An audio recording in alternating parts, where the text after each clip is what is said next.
San Diego, it's time to fire it up. From the beaches to the ballparks, from the Gaslamp to North County, no one knows America's finest city like he does. You can't just punt on a Manny Machado prime year. He's a fourth-generation San Diegan, born and raised in the heart of this community.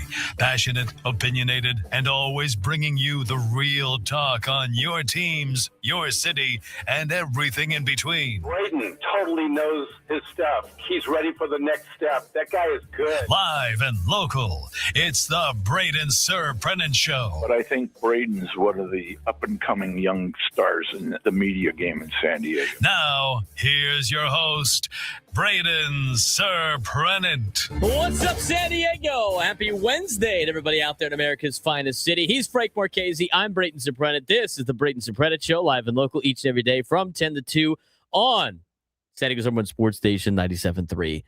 The Fan. We're good to be talking with all of you today, breaking down, obviously, what was another thriller of a Padres-Dodgers game last night. Unfortunately for the Pods, it goes the way of the Dodgers. Now, we have a lot to break down from last night's game. We got a lot to talk about in terms of the ins and outs of how last night's game played out, where things went right, where things went wrong.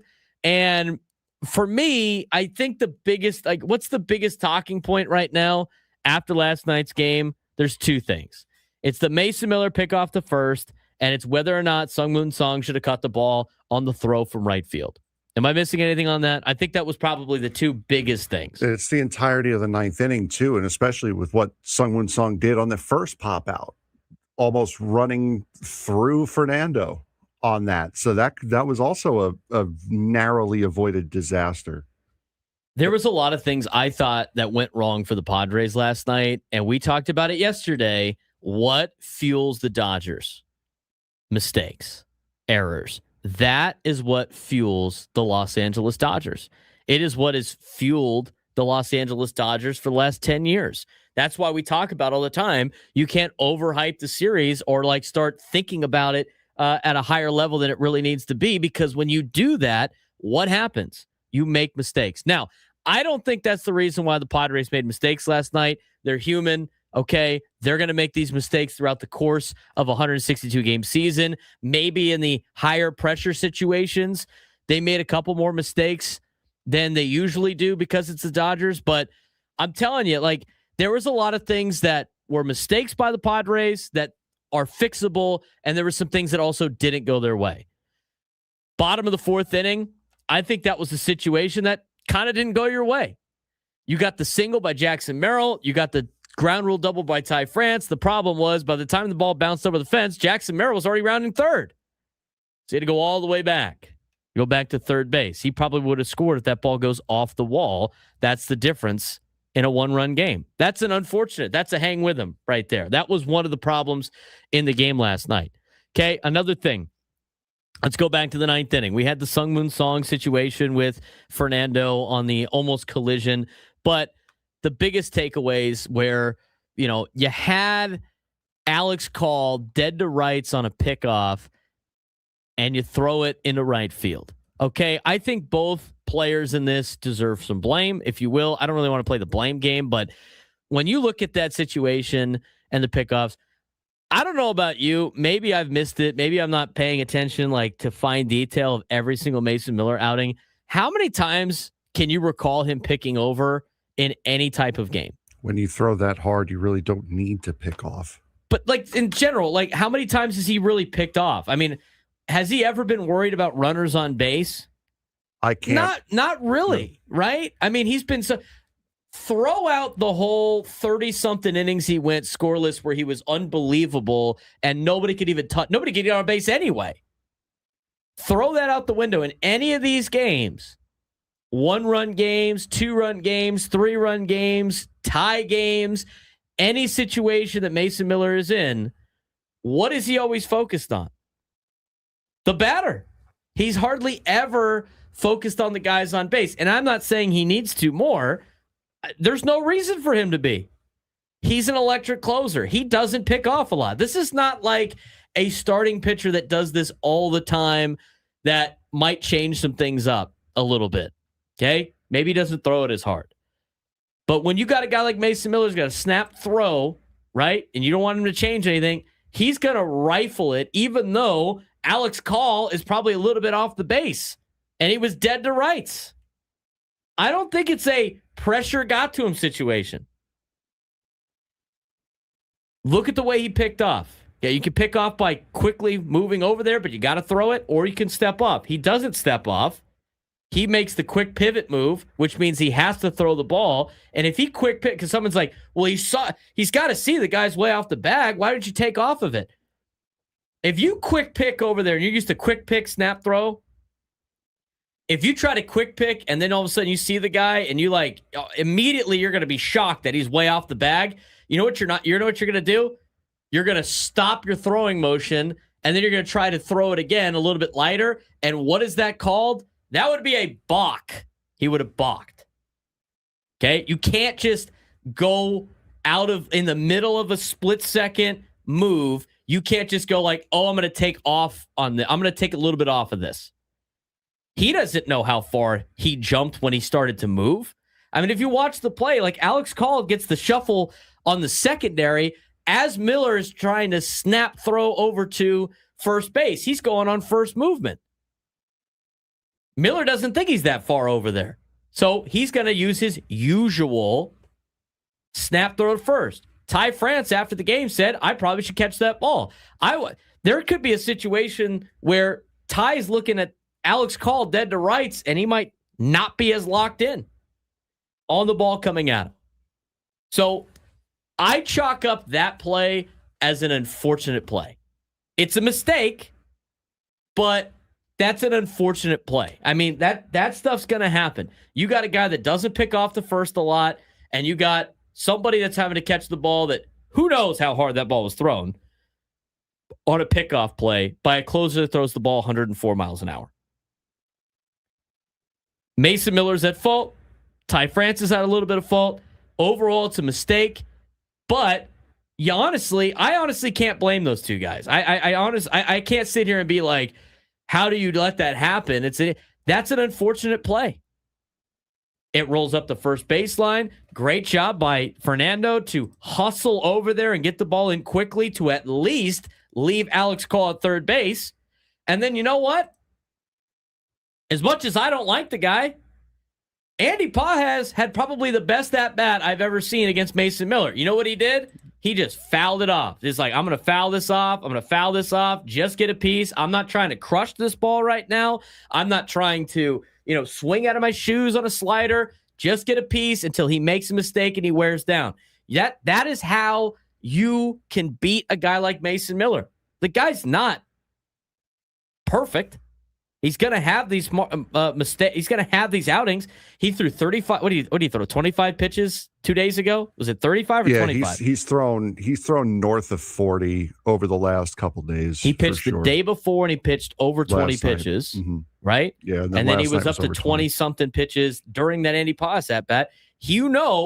Eventually, if you're successful at getting a piece of the baseball every time, eventually you're going to capitalize on the mistake. And Andy Pages didn't have to capitalize on a mistake and put the ball over the fence. He didn't have to capitalize on a mistake and get a base hit. All he had to do was put the ball in the air. He did a job, and he got him in from third base. And again, it's because of a strikeout that got flipped on an ABS. Again, that's unfortunate. It was the right call, but last year that's a strikeout. So for all the times that ABS has helped the Padres, last night that kind of hurts. That's last year. Padres probably, well, I don't know if they win. They were tied at that point. They get it flipped. They save the challenge. They get a guy on first. Mistake on the pickoff leads to a guy to third. And then Andy Pages, all he has to do is put the ball in the air. He puts the ball in the air. Padres still have a chance here, which leads us to our next talking point of the ninth inning. Should have Sungmoon Song cut the ball off or not? As it was live, I was listening to the radio, so I didn't get to see it at the beginning. I went back and watched it. I saw it on the postgame show when I got home. And the initial comments, if I remember correctly from Tony, was probably the right move to cut that ball off. They got a better angle than a lot of the cameras did, and probably a lot of you fans did at the ballpark. When you see on the replay Fernando's throw coming in, it's got that nasty cut that is starting to move up the third baseline. And I'm going to be honest with you. If Sungmoon Song does not cut that ball, there's a good chance that ball's in the Dodger dugout. That's how much that ball was moving up the third baseline. Let's say it's not, and Fermin comes up the line. It's still going to be bang, bang up the line. And instead of the tag being at the plate, it's going to be like let's see if I can just get him as he goes past, running down the third baseline. I think your best chance at that particular play to get call out at the plate was to cut the ball based on the throw from Fernando as it was starting to go offline. Did it slow it down a little bit? Yeah, but I still think the bang-bang play up the third baseline was going to be the same bang-bang play that you saw at the plate. Got a credit call for getting his foot down in time. It's a quick play. I thought Fermin did as best as he could on that play. I mean, you were hoping for a phenomenal play to try to get Alex Call out at the plate. Doesn't go your way. So the ninth inning, a couple of mistakes leads to a Dodger victory. This is why you can't keep them around tight. You got to keep adding on. And this is why you have to limit the mistakes as much as you can against a team like the Dodgers, because they exploit those mistakes. They're very good at that. They have been very good at that for the last decade. It's a reason why they've won a couple of World Series. Look, you could talk about all the money they have spent. You could talk about all the talent that they have, but they capitalize on team mistakes. The Padres have done that all season long. They've done a great job with that. They made more mistakes than the Dodgers did last night. But there was a lot of positives at last night's game as well. I like the way Griffin Canning bounced back last night. I like the way the Padres answered immediately after Canning gave up 2 runs in the first inning. There was a couple of mistakes in between the game, and the Padres made more mistakes than the Dodgers did, and they lose a 1-run game. But I tell you what, that's 2 1-run games against the team that you're that this is the team that you want to measure what you got against throughout the season. They're the team you're directly competing with for the division.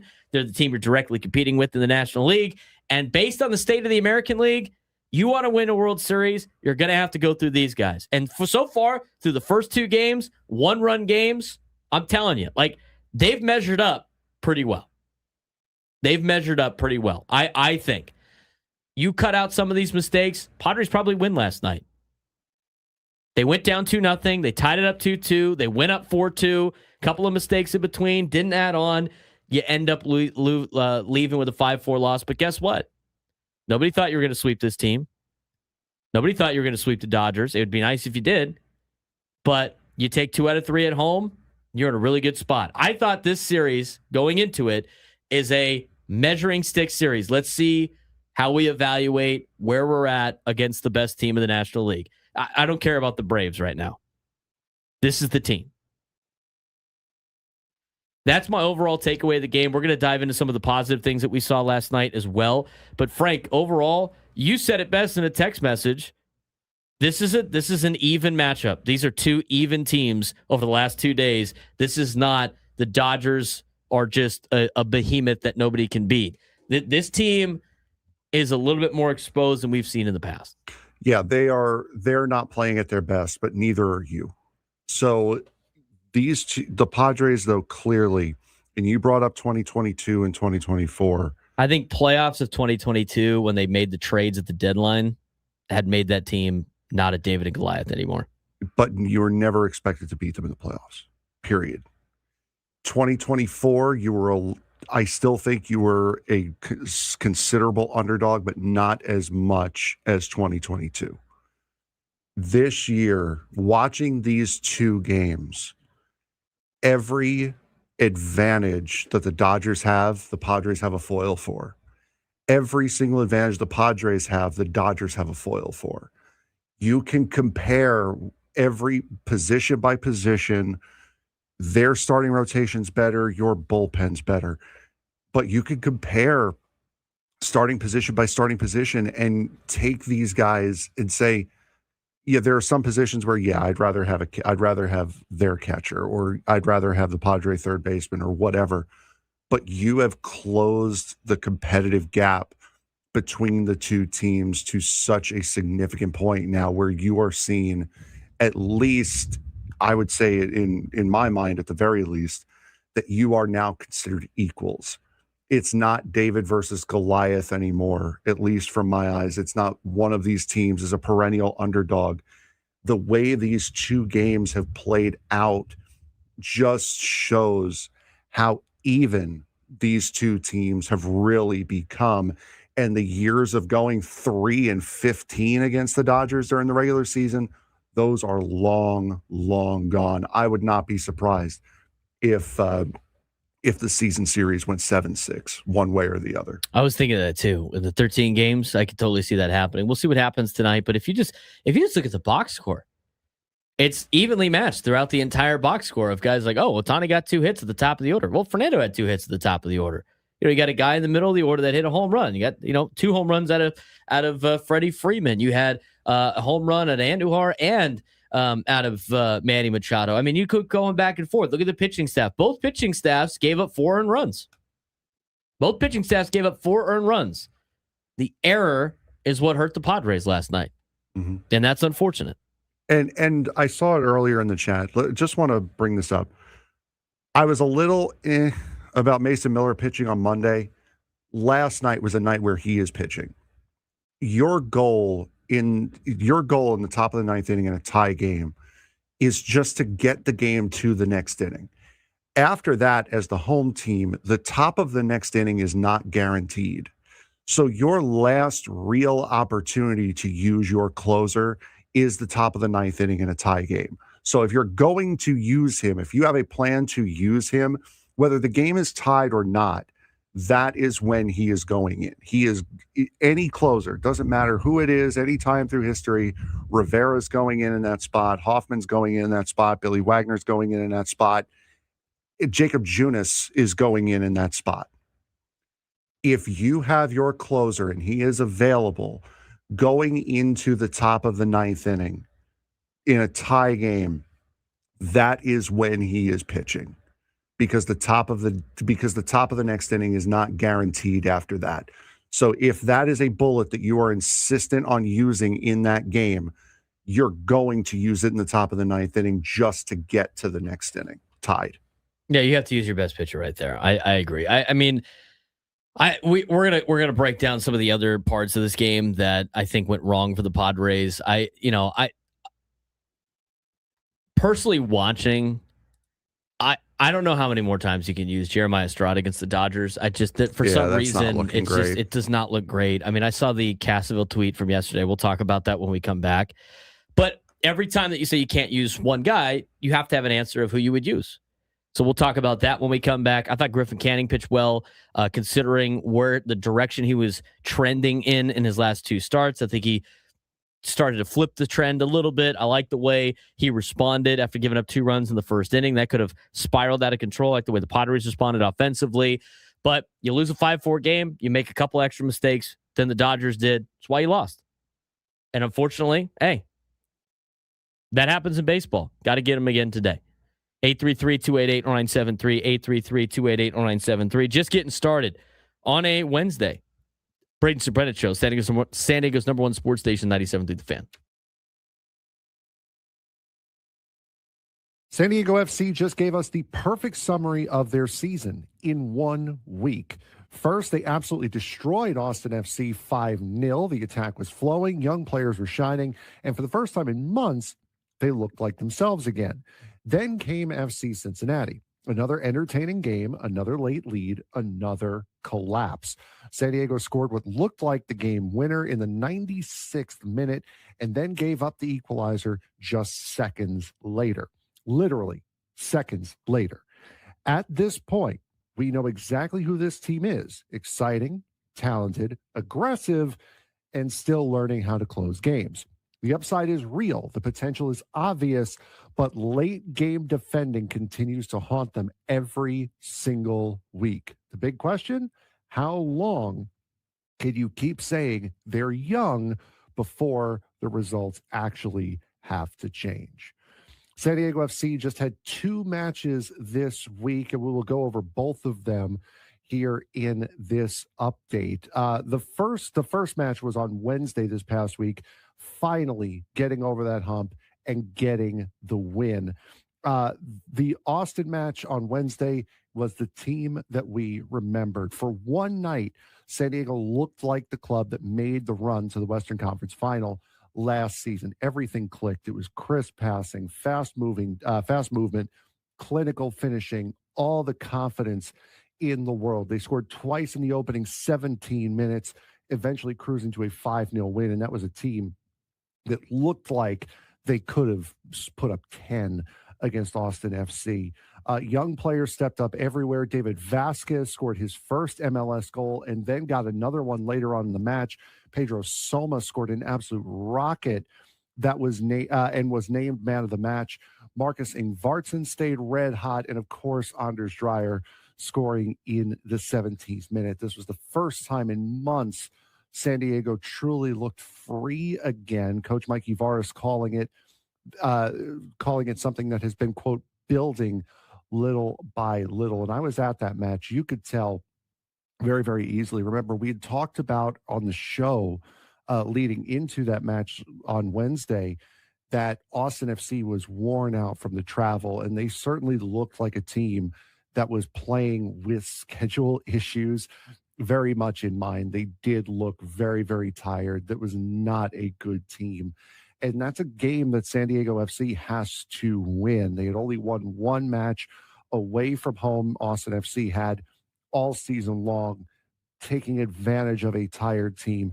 That is exactly what San Diego FC needed to do against the team that they needed to do it against, and they certainly pulled it off. So all of those good feelings, all of that positive momentum, all of the results and the work that we've seen over the last couple of updates looked very, very good. And then Saturday came. Just absolute heartbreak. When it felt like momentum was finally back, the same issues returned. San Diego played entertaining soccer again against FC Cincinnati on Saturday night, scored 3 goals, controlled possession. They even scored what looked like the late winner in the 90th minute +6. It looked like everything was going right. And then disaster. Seconds after Marcus Ingvartsen scored, making it 3-2, Cincinnati launched one desperate ball forward, and San Diego just completely lost defensive shape. We talked about it on the show on Monday as we record this. Manu Dua shading a guy that was already covered, leaving Tom Barlow wide open on the far post, and just a tap-in goal for Barlow.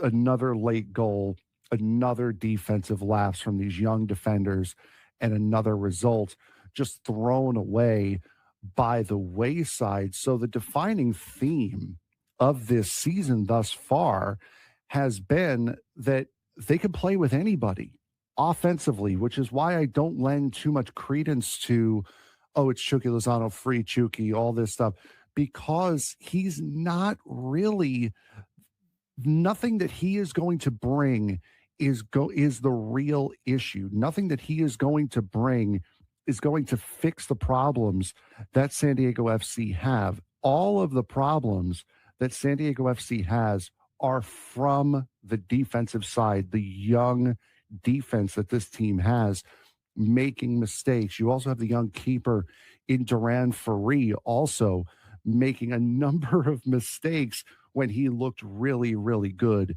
at the start of this season. So that's why I don't put too much credence into the free Chucky, bring Chucky Lozano back into the fold statements, because again, the areas that he is going to fix are not necessarily San Diego FC's problem. Defensively, especially late in matches, they still cannot manage games consistently. And the most interesting part, it keeps happening while relying heavily on young players. Duran Ferri, as we mentioned, teenage defenders, multiple starters on that back line are under the age of 20. 10:24 On a Wednesday, we're talking Padres Dodgers for most of the day today. We're going to talk a little bit MLB later on in the show. Padres Dodgers 5:40 start. No afternoon start though. We got a full week this week. What the heck? Yeah, I know. What gives? We got Monday. Well, it comes back to us next week because we got Monday off, and then we're at the loft next Wednesday. That is also true. Well, then I'm off the following Monday. Must be nice. Hey, you know what? You got the same amount of days you can take off as anybody else. You can take them off. I think I've only missed, in 4 years of being here, I think I've only missed one day. And that was Adam called to see if I was okay.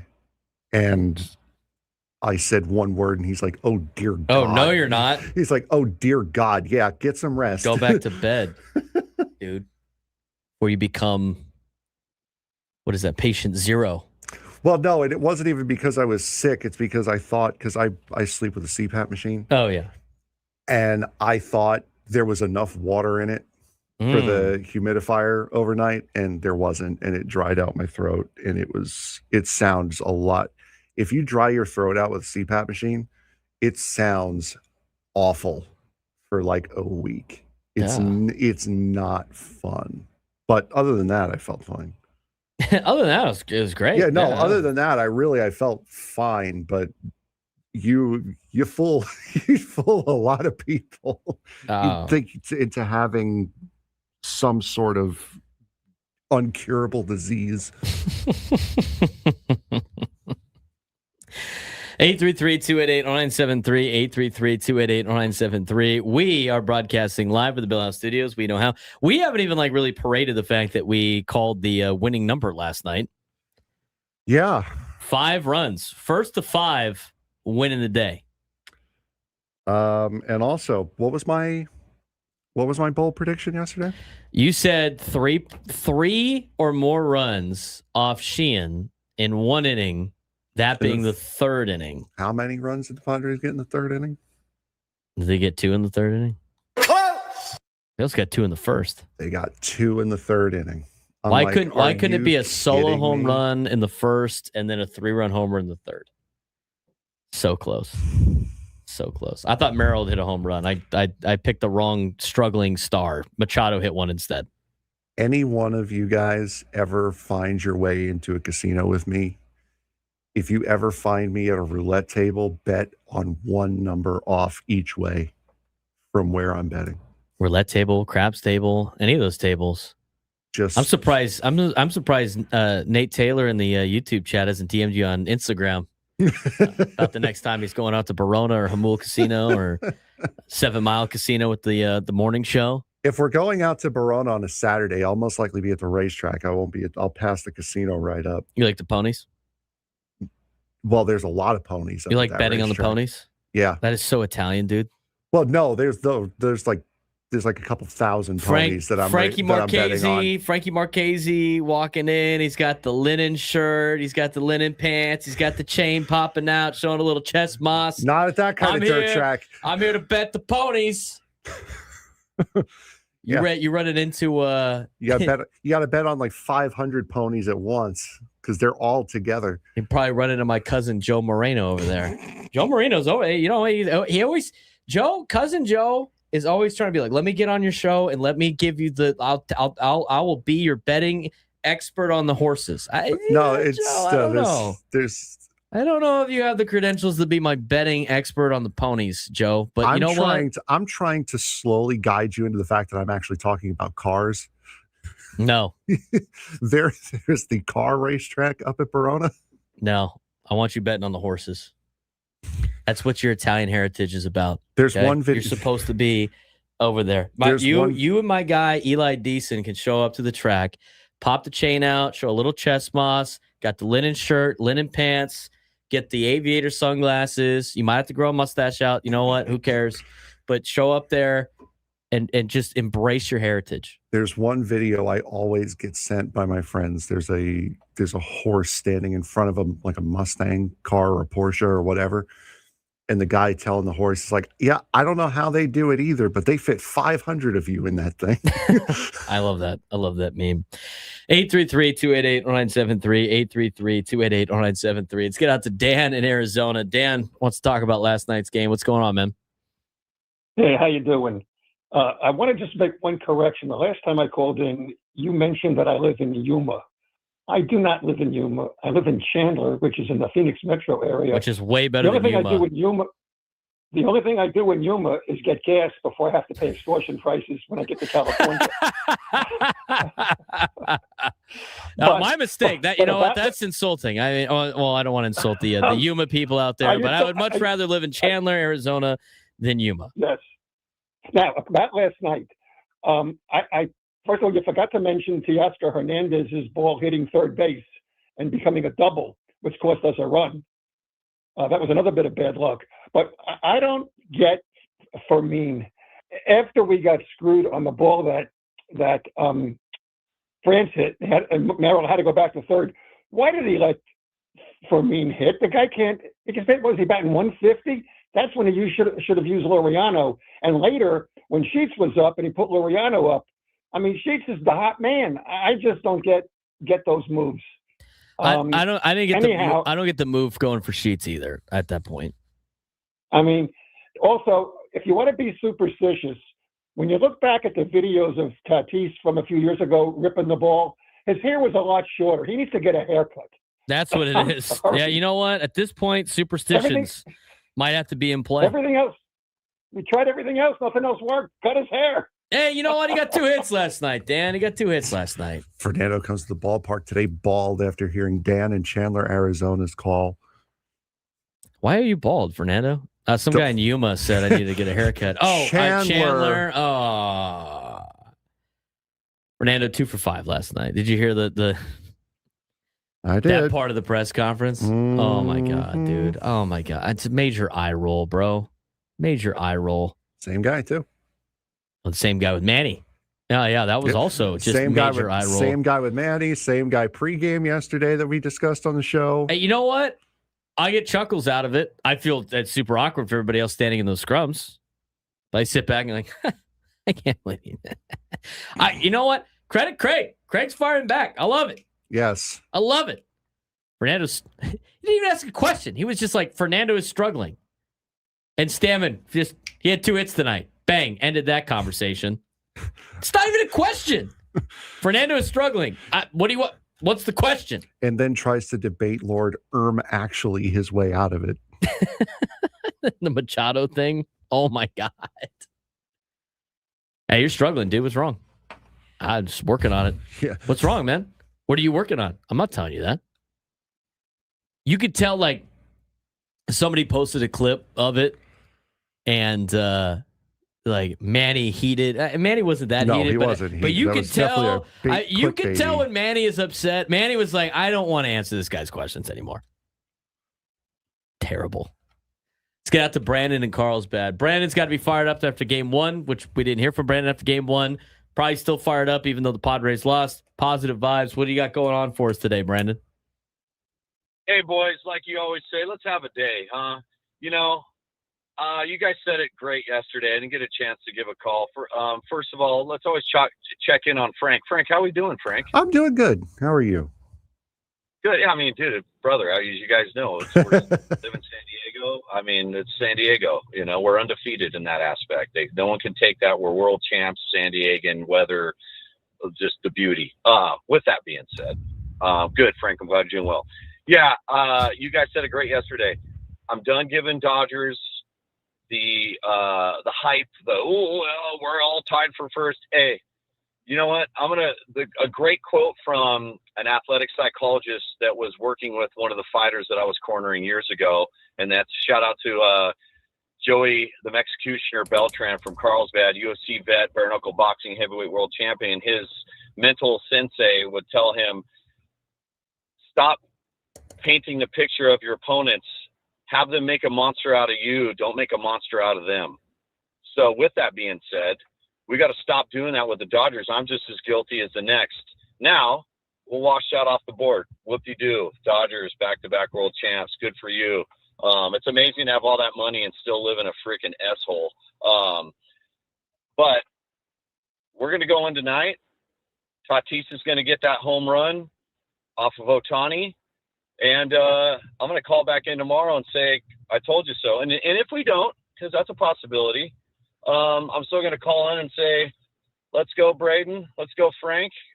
We got tons of season left, and we don't give them any more power than they need or that subhuman fan base that they got. So you guys, God bless. Let's have a day and go Padres. What's your since you're not going to call in later for the bold prediction, what's your bold prediction for tonight's game? That's my bold prediction. Tatis home run off Ohtani. All right. He's on the mound, right? Yeah. Lock it in. Okay. Lock it in. Lock it in. Brandon and Carlsbad, home run off Ohtani. We're working on making something out of that. Like I said yesterday, that's our show prediction every single day. We give individual predictions. So this way we're always that one was we'll more right. specific though. He did say yes, off Ohtani. So he did say off we'll Ohtani. Give you the credit yes. we'll give you the credit on that one. We got to take a quick break. Let's talk about the way the Padres answered yesterday. We'll talk about some of the things that went right for the Padres, as well as obviously some other things that went wrong. We already talked about the ninth inning. Don't really want to talk more about that, but lots to pull out of last night's game for the Padres as they take on the Dodgers for Game 3 coming up later tonight at 5:40. He's Frank Marchese. I'm Braden Surprenant. This is the Braden Surprenant Show. Static is on Sports Station 97 through the Fan.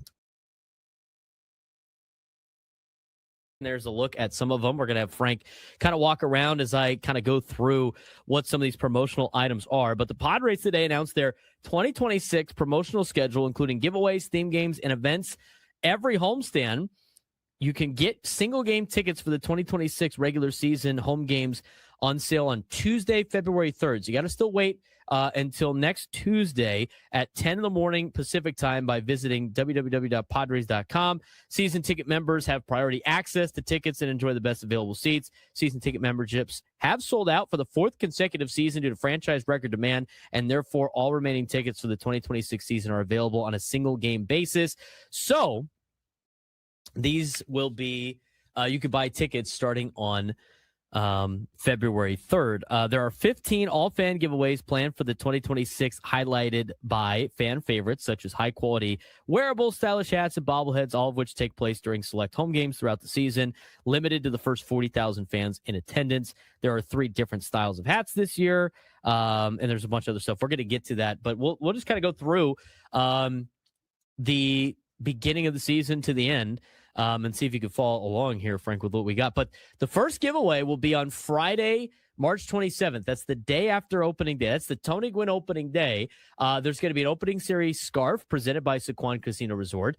Start the season in style with a Cozy Padres opening series scarf, which looks nice. It's great. Nice little scarf. At the beginning games, the early games at Petco Park are usually kind of chilly. But that's a good-looking scarf right there.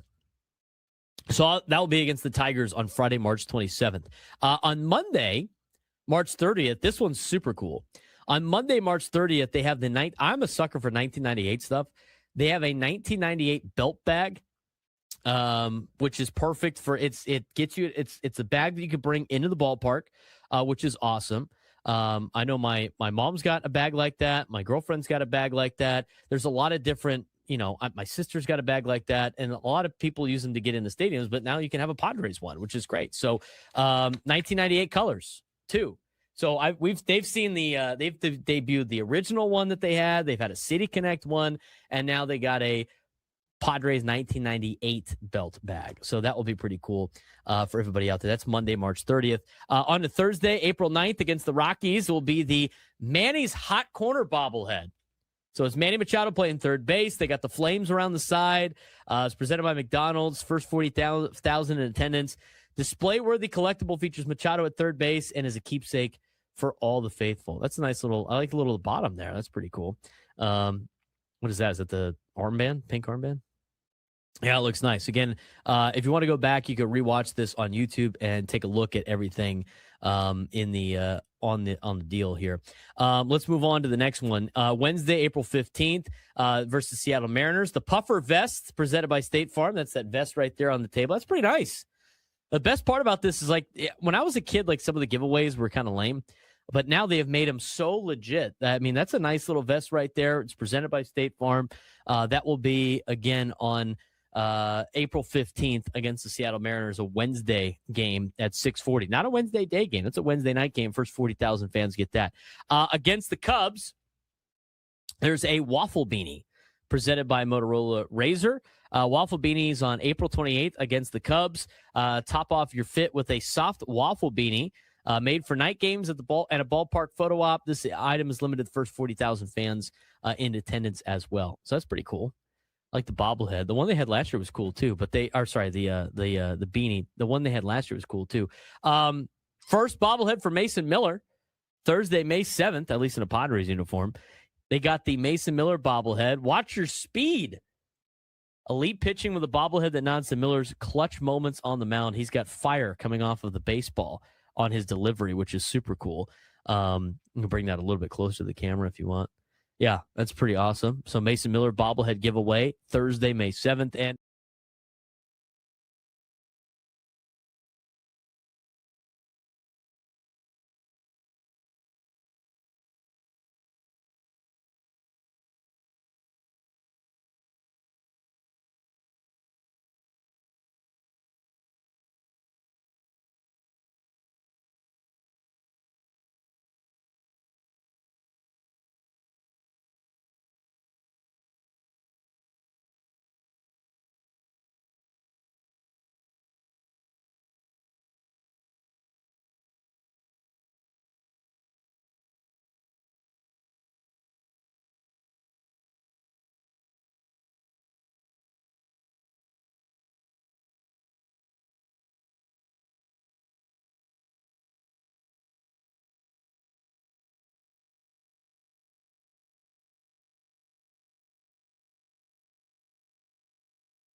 broadcasting live at the Bill House Studios. We know how I hate these headphones.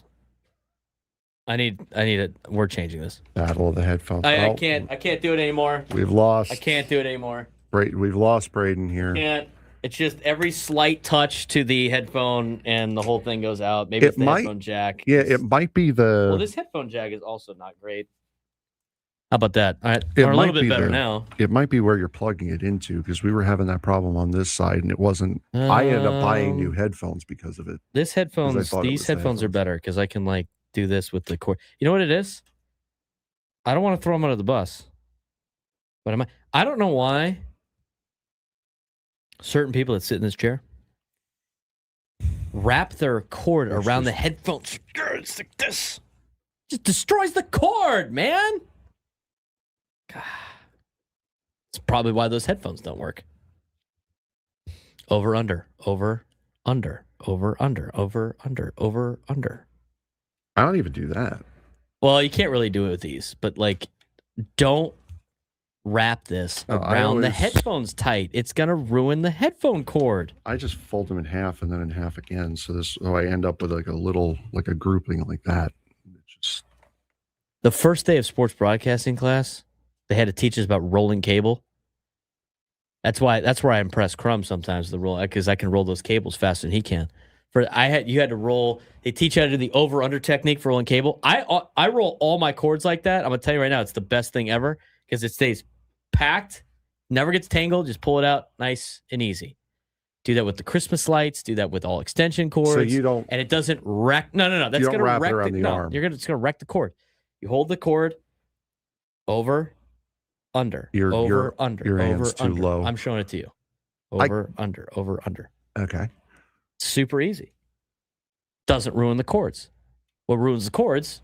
Wrapping it tight around the headphones, wrapping it tight around your phone, and people wonder why they're Chargers don't work.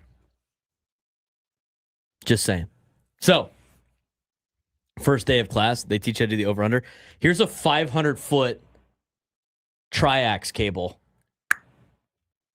Stretch it all the way out and then roll the cable. That is a workout, let me tell you. That's the cable starts. You have to do it on the ground. You do the over-under on the ground. It is a quality PSA. I agree, Koji. I'm telling you, anybody that deals with cables, over-under technique, or you're going to ruin the cord. Got to do it. Frank, you learned something new today. I did, yes. You learned something new today. All right. I learned that you just became Bill and Mike's favorite guy now. You know what? This is why they trusted me to set up my own equipment. This is why, like, when they go, hey, you don't need any help with it. No, I don't. Now you're usually good. You know what you're doing. I will say this. I don't, not to toot my own horn. We are your IT guy's favorite show. Oh, absolutely. Not to toot your own horn. But they know if they're getting a phone call from me, something's really broken. For the most part. It's something's. They don't ask me. They don't ask me the questions that they ask Gravy. Is it plugged in? I don't get that. I don't get that question. Did you try turning it off and turning it back on? I don't get that question. I call. They go, huh? That ain't good. I've never heard that before. Never seen that before. I get that. I get like the. That's usually what I get too. Yeah, I've never seen that before. They get excited when I call. You want to know why? I give them a new project. I give them something new to work on. Unless it's that computer monitor there, then this just never works. You're stumped on that. I got too many tabs open, maybe. Well, no, it's just with him. It's taking the car to the mechanic because it's making a noise, and then when it gets to the mechanic, it doesn't make. It doesn't make the noise. Absolutely. All right. 833-288-0973. 833-288-0973. I want to talk a little bit about the Jeremiah Estrada situation yesterday, because I think that was he got hit with the blown save. By the way, did you know that? Even though it was the sixth inning? Yeah, I believe it. So he gets hit with the blown save. He goes 1 inning, 1 earned run, 1 hit. It was the home run to Freddie Freeman, his second home run of the day. And as tweeted out by AJ Cassavell, I got to go pull up the tweet again. But AJ mentioned just how poor it has been for Jeremiah Estrada against the Dodgers. This is what the tweet was. A season ago, 13 of the 28 earned runs Jeremiah Estrada allowed came against the Dodgers. The first batter he faced last night, Freddie Freeman, took him deep. Game was tied 4-4, mid-6. So you go back to that particular situation. Again, I think you have to go back to the situation at hand to really make your decision. You can't do like too much Monday morning quarterback, if you will. But if you go back to that inning, so that was the 6th inning? Go back to the 6th inning of last night, and you look at who was coming up. You could have had a situation where you put in a lefty, because who you got coming up? You got Freeman coming up. You got Tucker coming up. Will Smith's the righty, but then you have Max Muncy. I mean, due up in that inning was a handful of lefties. Adrian Morejon is in lefty in the middle of the game, right? I think he's probably your best lefty in the bullpen. But at the same time, it's a little early for Adrian Morejon. In fact, when that happened, I had some text messages about, like, why aren't you putting Adrian Morejon in at this point in time? I think it's a little early for that. He's one of your back-end guys that you would like. I don't think putting Adrian Morejon in over Estrada would have been the best move, because you needed him later in the game, right? You agree with that? One more time. Adrian Morejon in the 6th. Too yes early. Or no? I agree. Too early. I think you can save him for the later innings. So then it goes, who pitches in that inning? With lefties coming up, I honestly think Yuki. I would go with Wandy Peralta. Yeah, him too. Wandy did well against the Dodgers last year in an opener sense. I mean, if I'm going to sit here and go, I can't I feel like you can't use Jeremiah Estrada against the Dodgers. I don't know how you would ever be able to get to a point where he feels comfortable against them, and maybe it's an anomaly, but they have hit him so well. I don't know how you can continue to use him against the Dodgers. But with that being said, you are now at a disadvantage if you're just sitting there going, we just can't use Jeremiah Estrada because he doesn't do well against these guys in a 3-game series. I'm playing with one less pitcher now. So you have to find a replacement if that's the case. And you're not going to send him, you're going to put him on the IL for 3 days. You're going to put him on a 15-day IL stint because you got the Dodgers coming up. You're going to send him down to the minor leagues. And if he's on the team, you got to use him eventually. So then you go to the question of, well, maybe you use him in a different spot than a tight game. It's hard to do. But for every time that we make a decision of, I would have done something differently, we have to lay out exactly what we have done.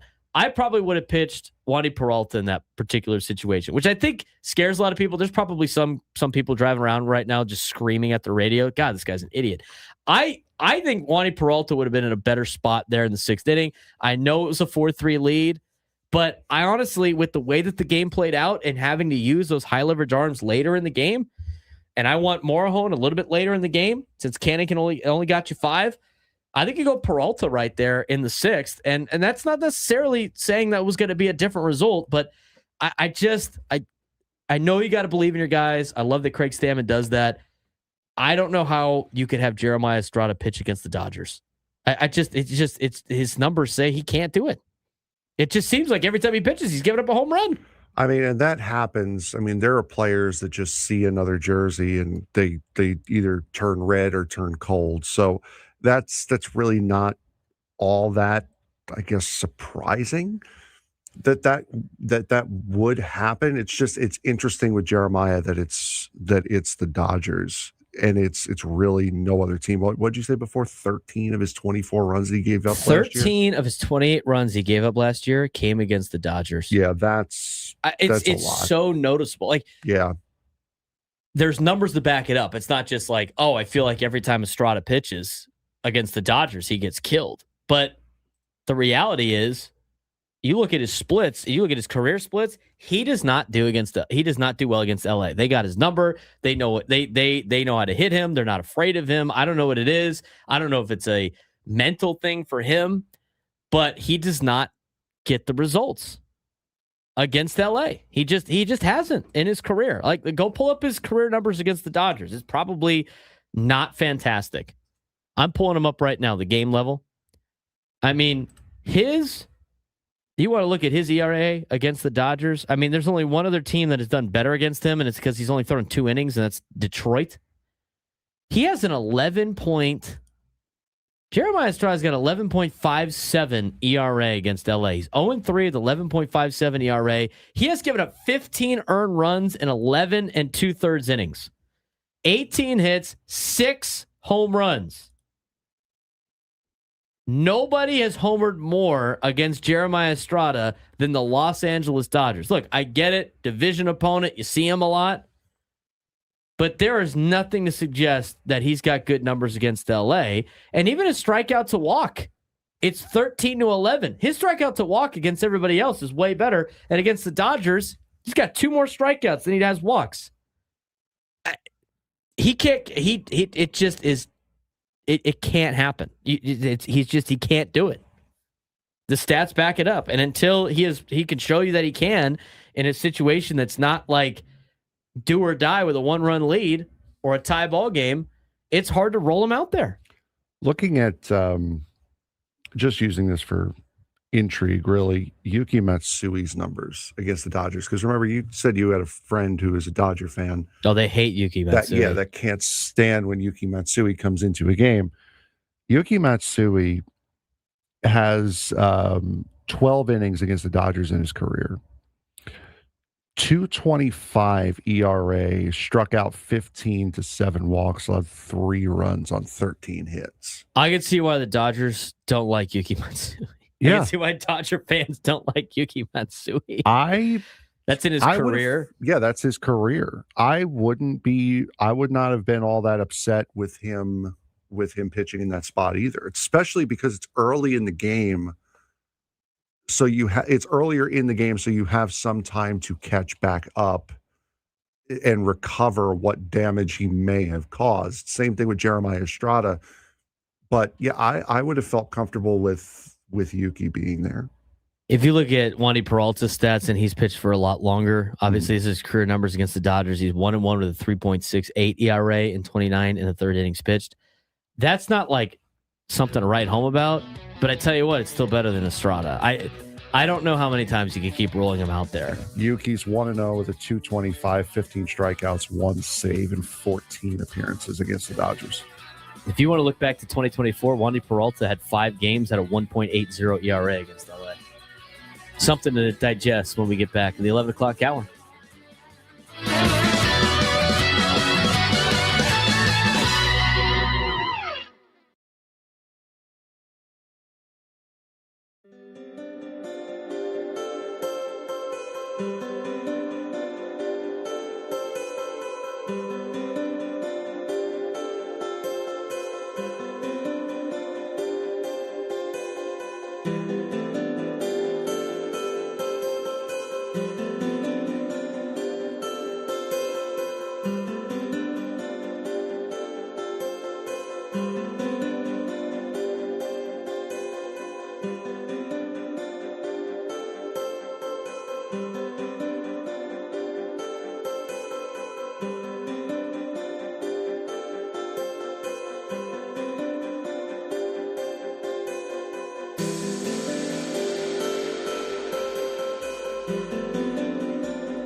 Broadcast live from the Bill House Studios. We know how. He's Frank Marchese. I'm Braden Surprenant. All of our guests join us on the STCCU fan hotline. It's not Big Bank Banking. It's better.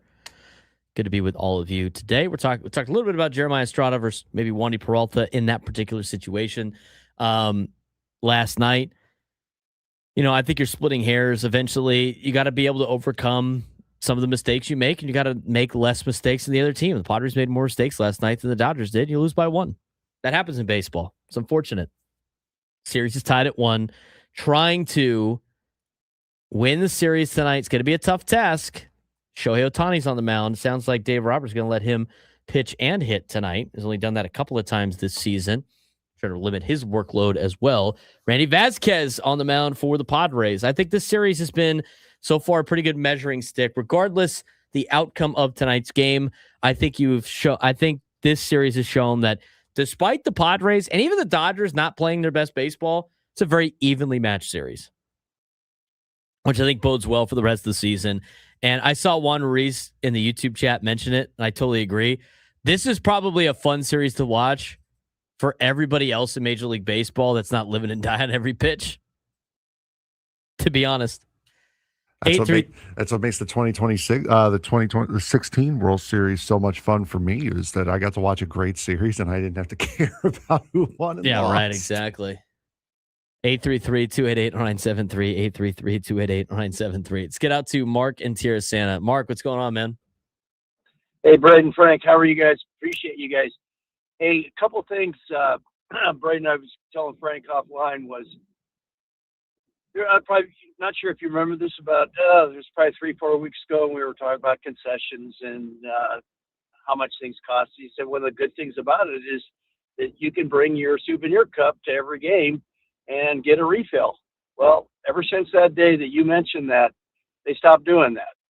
So you take your souvenir cup and you take it to the stand, and they look at you and they said, you didn't buy that today. You can't use it. I'm like, you got to be kidding me. So you can go down on the main concourse and you can get free refills, but they won't let you go ahead and do refills at the stands. And I'm a season ticket holder in 206 Toyota Terrace, and now they won't let you do that. And I'm like, I told my wife, I go, it's all because Braden said something on the air and the Padres caught wind of that. They also told me, Braden, that when I went to the stand, they said, yeah, they're going to start checking cups when you come into the stadium to make sure you're not bringing your refill cups in. So is that crazy or what? Yeah, that's unfortunate. I mean, obviously, I don't know the inner workings of what's going on with the Padres. I mean, obviously, their decision on the refills and what they do with that, but that stinks. Well, Mark, since you seem to be interested in testing out the limits of what the stadium allows in and stadium concessions, could you help Can us? You do us a favor? Yeah, could you help us confirm from our trivia game on Friday? Can you see if they'll let you bring in a gallon bag of cooked pasta in there? See if that's the thing that you could do at Petco Park. Don't put it with soda in there. Oh God! You'd be like Elf with the pasta with the spaghetti. Oh, that's hilarious. The chocolate Pop-Tarts too. Jeez. I can't. No, that's just like the fact that he actually ate that too. Yeah, he did that. Like, didn't that come out that he was eating that? Oh yeah. Like every time they filmed that scene. Yep. Mm-hmm. I mean, that's a hell of a sundae that guy made. It's unfortunate that it's over pasta. Have you tried that yourself at the holidays? No. Getting maple syrup? No, sorry. God, I didn't have it out. He pulls it. Oh, I got some extra. He just pours it all over the spaghetti. Ugh, it's too much sugar. Let's talk about how the Padres last night. Here's the other thing too with the Pods.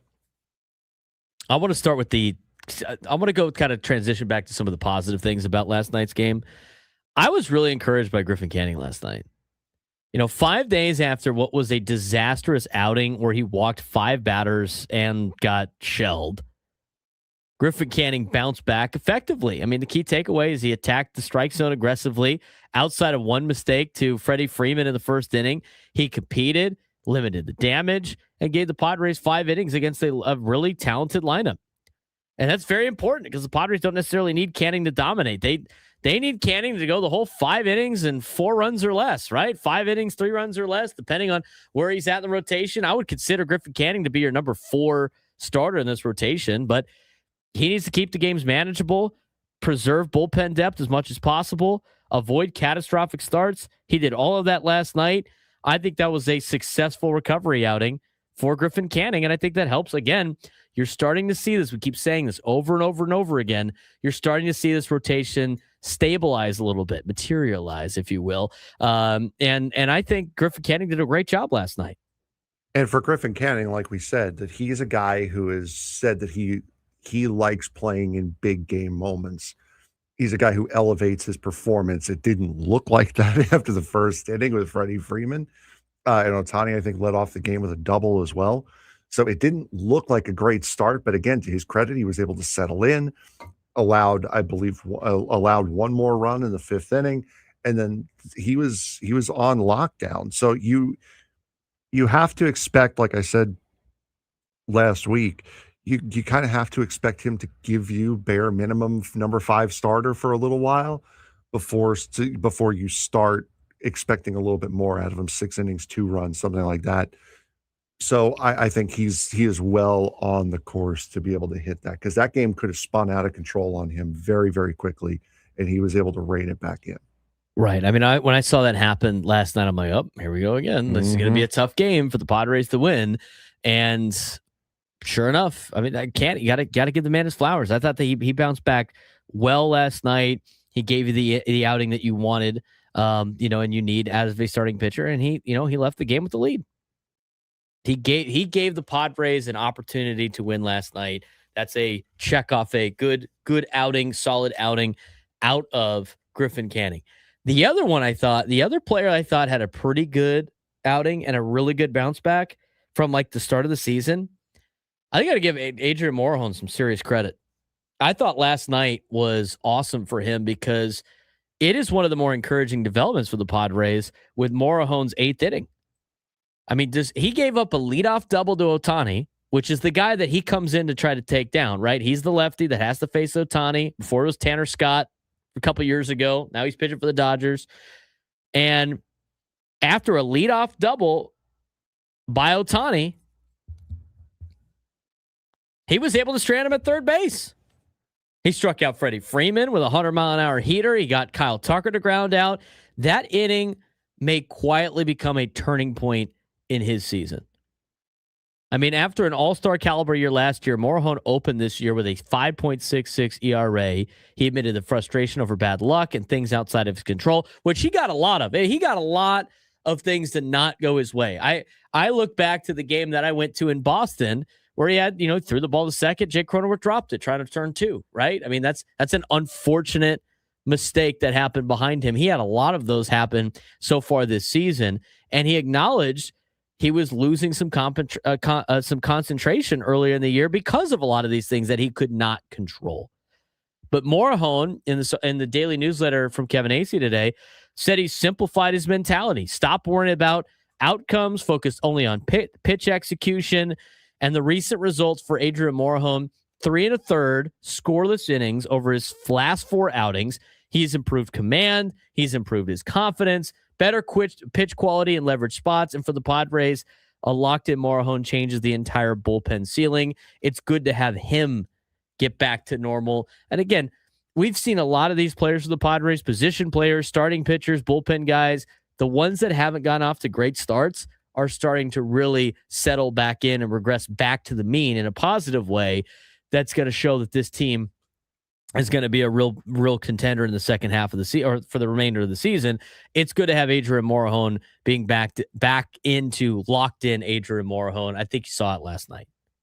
Yeah, he's looked very, very good as compared to what he was at the start of the season. And again, that's another guy where inning could have gotten away from him very, very quickly, but he was able to settle in, get the job done that he needed to get done. And a little concerned when we saw that comebacker, but the fact that he was able to field it cleanly, flip to first base, got saw the emotion out of him, after that play. That was a very encouraging outing for Morihone as well. I think being able to, you give up a leadoff double to Ohtani, and you got to deal with the rest of that order.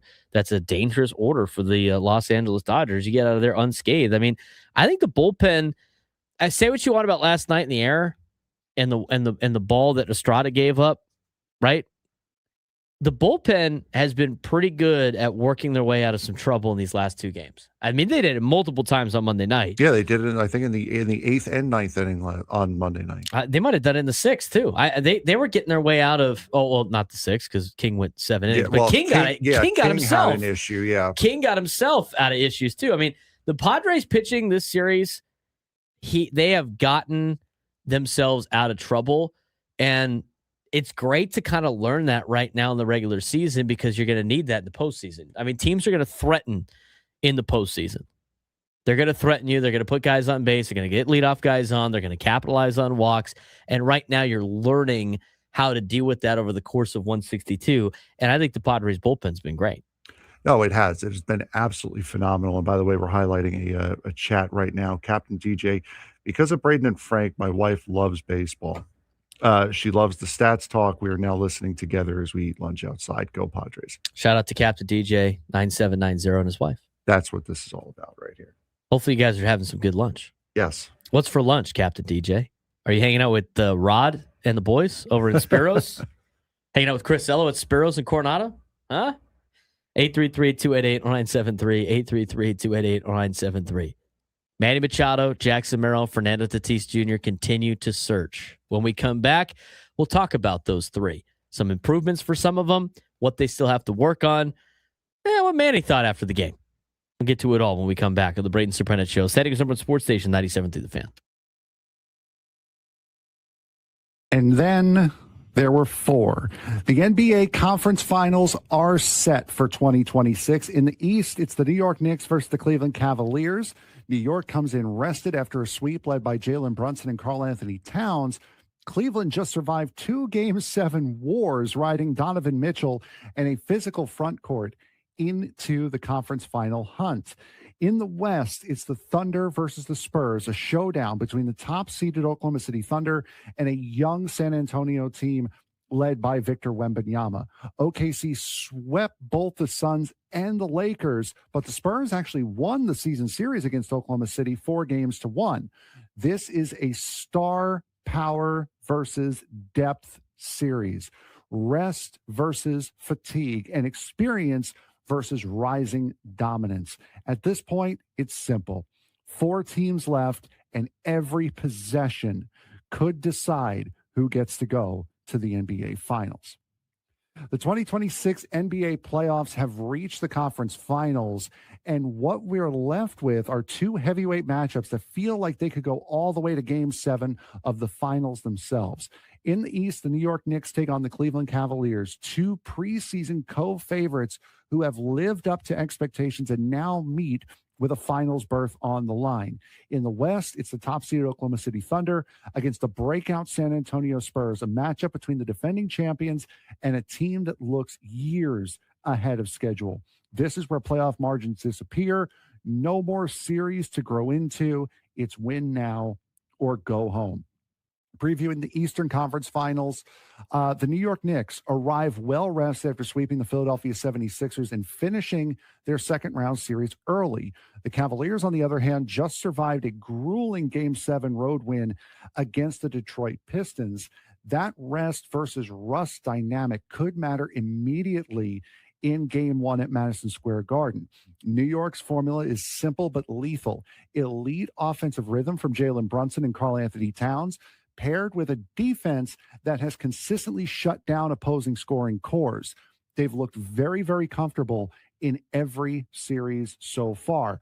But Cleveland brings a different challenge, more physicality, more interior pressure, and more late-game experience after surviving 2 7-game battles already this postseason. Donovan Mitchell remains the engine, but the real swing factors are Evan Mobley and Jarrett Allen. If those two can control the paint against Towns, this series gets a lot more complicated. The big question out east is, can Cleveland's fatigue catch up with them, or does their battle-tested identity give them an advantage, especially early in this series? Out west, the Spurs versus the Thunder, the future versus now. If the East is a star battle, the West might be a preview of the NBA's upcoming era. Oklahoma City enters undefeated in the playoffs so far, having swept both the Suns and the Lakers. They've done it with defense, depth, and MVP level play from Shai Gilgeous-Alexander. But San Antonio is not intimidated. The Spurs went 4-1 against Oklahoma City in the regular season and have already proven that they can win head-to-head. Victor Wembanyama is the ultimate equalizer, a player who changes both ends of the floor and forces Oklahoma City to adjust to everything that they do. The key matchup isn't just stars, though. It's role players. OKC's perimeter defense, like Luguentz Dort, Carson Wallace, and Alex Caruso will be tested heavily, as San Antonio has already shown its willingness to hunt mismatches and live with jump shots from those players. If Oklahoma City's supporting cast hits shots, they're nearly unbeatable. If they don't, the Spurs suddenly have a real path, and this series feels like it could swing on every single possession. So right now, across both series, a few major themes stand out. First, fatigue versus rest. The Knicks are fresh and prepared, while the Cavaliers are coming off a 2 physically exhausting 7-game series. Second, matchup in the paint. Towns versus Cleveland's two twin bigs, and Wembanyama versus Oklahoma City's entire defensive structure may decide both series. Third, supporting cast pressure. These are not just star series anymore. Bench scoring, shooting, consistency, and defensive rotations will matter every single night. At this point in the playoffs, there are no surprises left, only execution. The Knicks want their first finals trip in decades. The Cavs want to validate a season built on resilience. The Thunder are chasing a repeat, and the Spurs are trying to jump the entire rebuild timeline in one postseason. 4 teams, 2 series, 1 trophy in sight. And now there's no more rest days. There's no more play for tomorrow. It is real basketball, starting with these conference final tournaments.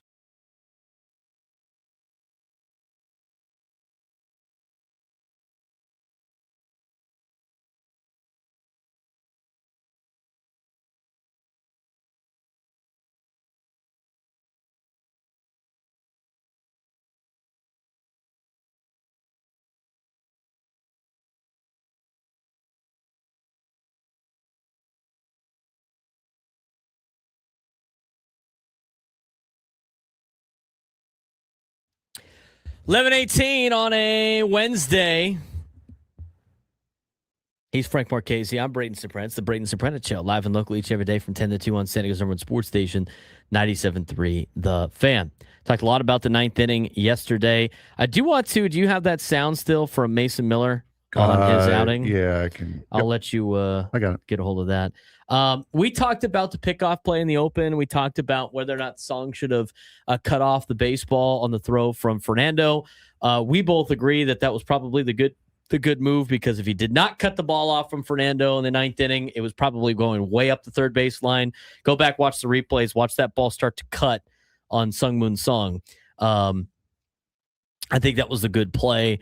Obviously, I think the biggest talking points from last night were most of it in the 9th inning, the pickoff play that went awry for the Padres, and whether or not Song should have cut that ball off to try to get Alex Call at the plate. I think, Jeremiah Estrada coming in, tough giving up the lead right there against a team that has done very well against him.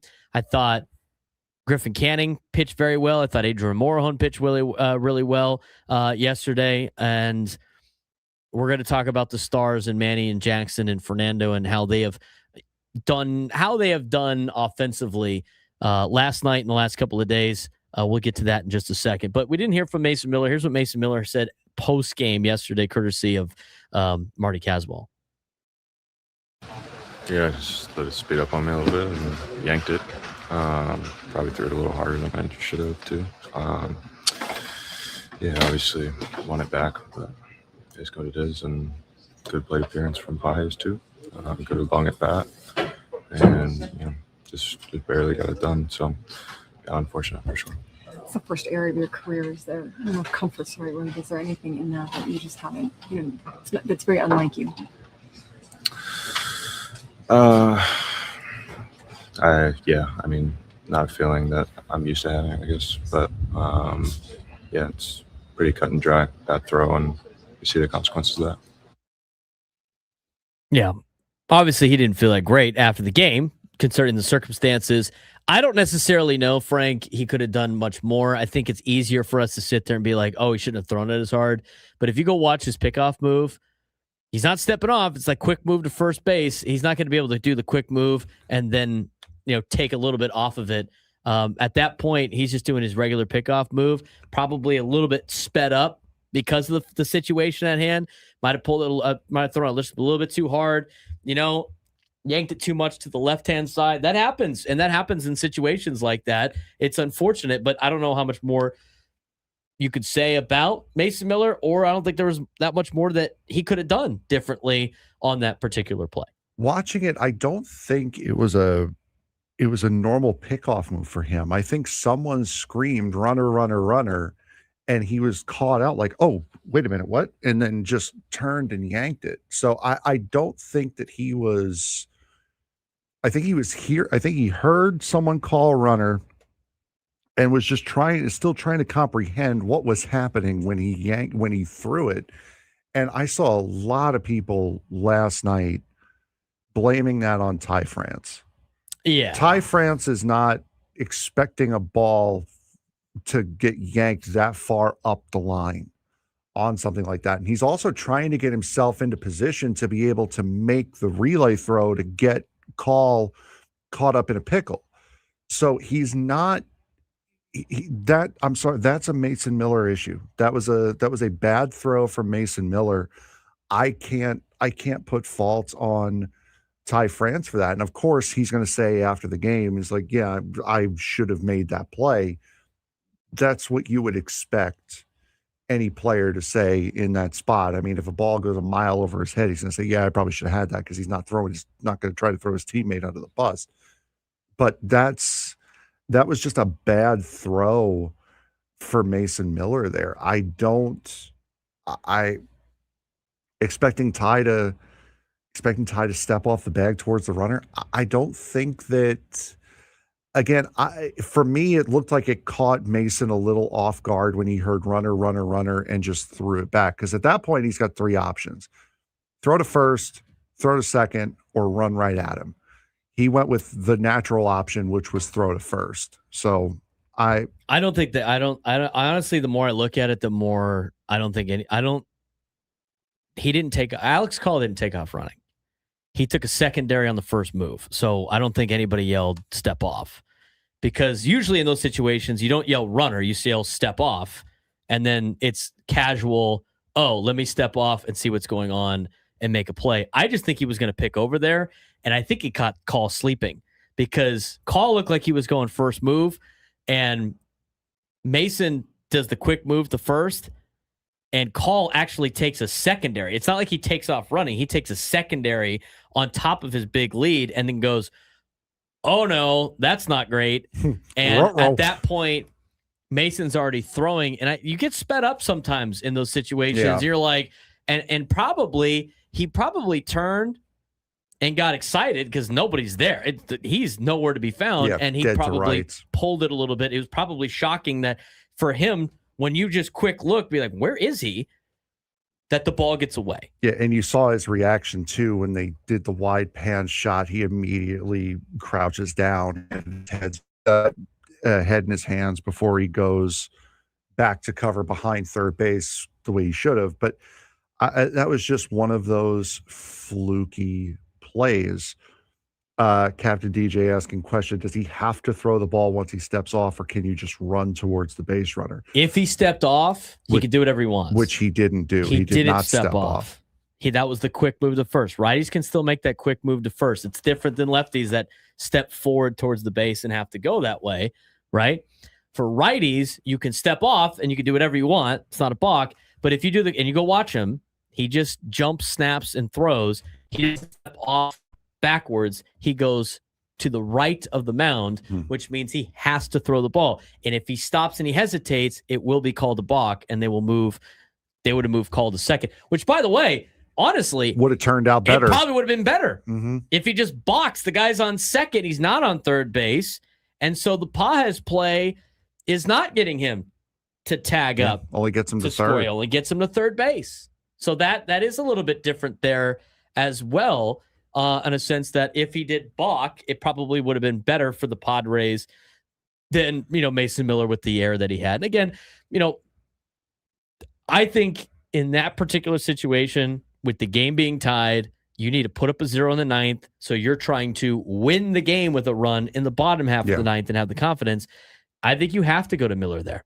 I really do. I don't want to. I'm not blaming Craig Stammen on that one. I'm really not, because here's the question again.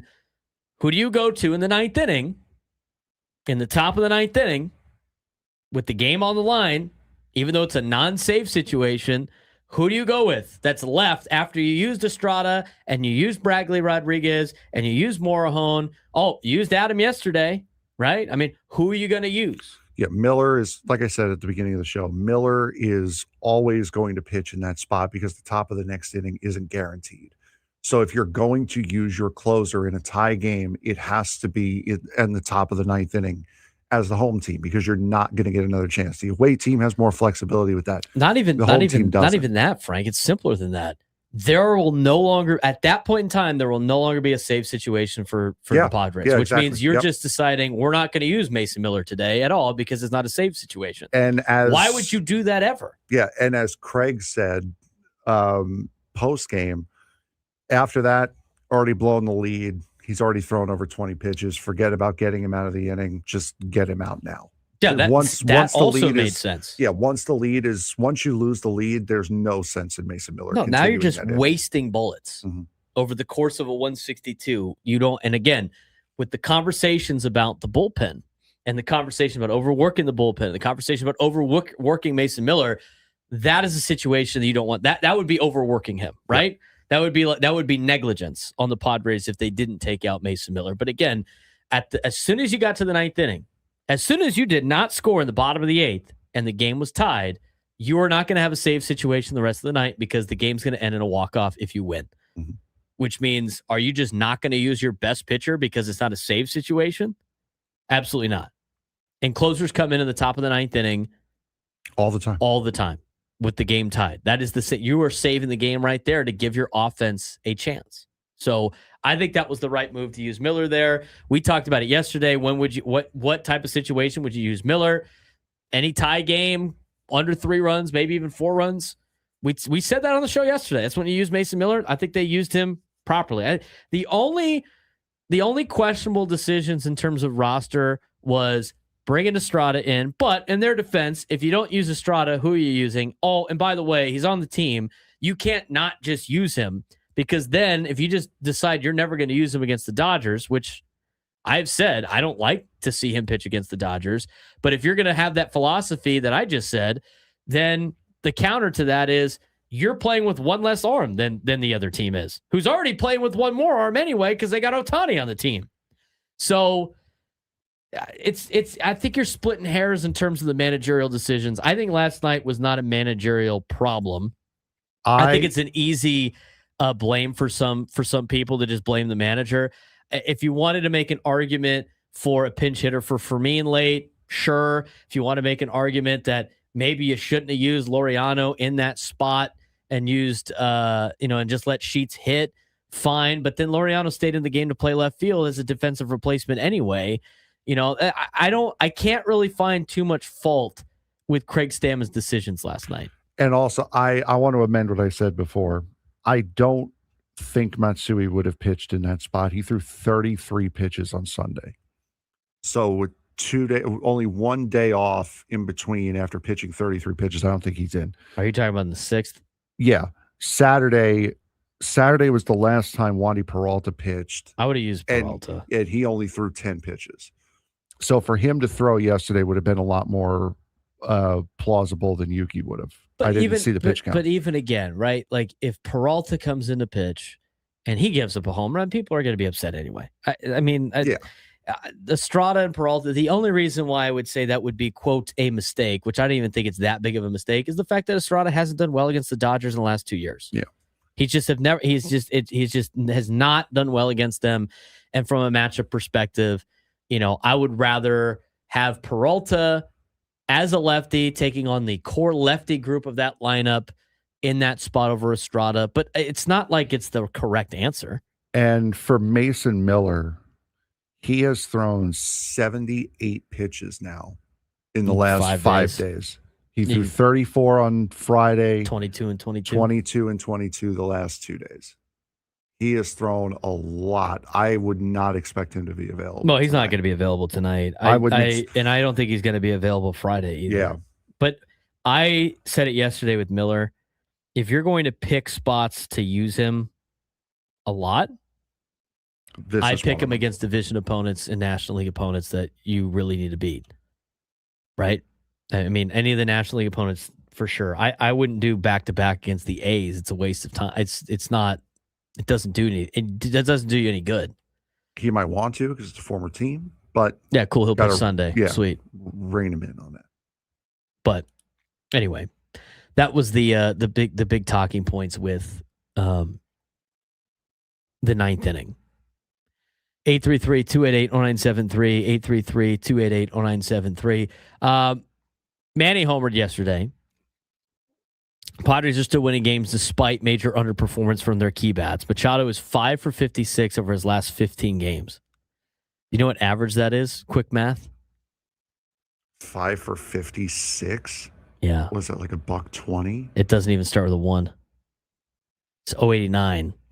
Season batting average sits at 182. OPS sits at 615. Yet, he did home run Tuesday, continues producing emotionally important moments against the Dodgers. Interesting stat for Machado now, as laid out by Kevin Acey's daily newsletter. Machado now has 25 career homers against the Dodgers, more than against any other team in baseball. See, that's he gets up for the Dodgers. I think there's something to be said sometimes about the human element of Manny gets up to play LA, a team that he played for as a hired gun. Estrada, he just doesn't have the numbers against him. I know it's position player and pitcher and vice versa, but it's an interesting storyline. We're going to talk more about Manny and Jackson Merrill when we come back. We'll also hear from Manny when we come back. Jackson Merrill climbed his average up a little bit, still searching for consistency. We'll talk about Fernando too, talk about the guys on the offensive side that are the struggling stars, yet Padres still hanging with them. 833-288-0973, 833-288-0973. I mean, hanging with other teams at this point. We'll continue that conversation when we come back. If you missed anything that we have said already, if you're driving around, we're talking about the promotional giveaways for the Padres here in 2026. If you want to check out the website, or you could get this, is padres.com/giveaways, and it'll have the whole list. And again, if you want to buy tickets to these games, you could start going. The single game tickets are on sale on Tuesday, February 3rd at 10 in the morning. That's the first chance that you have. Obviously, season ticket memberships have priority to do that. As we move along, we got the patriotic Aloha shirt for the day after Memorial Day. I think May 26th. So it's a Tuesday. Maybe it's coming before, but celebrate America's upcoming 250th birthday with the Padres themed patriotic Aloha shirt. Pretty nice. Got the Blue Angels on there. It's got the Padres logo. It's got the Padres military logo on a baseball. Nice little Hawaiian shirt, patriotic, against the Phillies on May 26th. Coming up on Tuesday, June 9th against the Reds. Bogey goes boom bobblehead. You got a Xander Bogaerts finishing his home run swing with his signature gray and maroon bat. So that's pretty cool bobblehead as well. It's presented by Palomar Specialty Insurance on June 9th. So Bogarts has a bobblehead on Tuesday, June 9th. Coming up on Monday, June 22nd against the Atlanta Braves.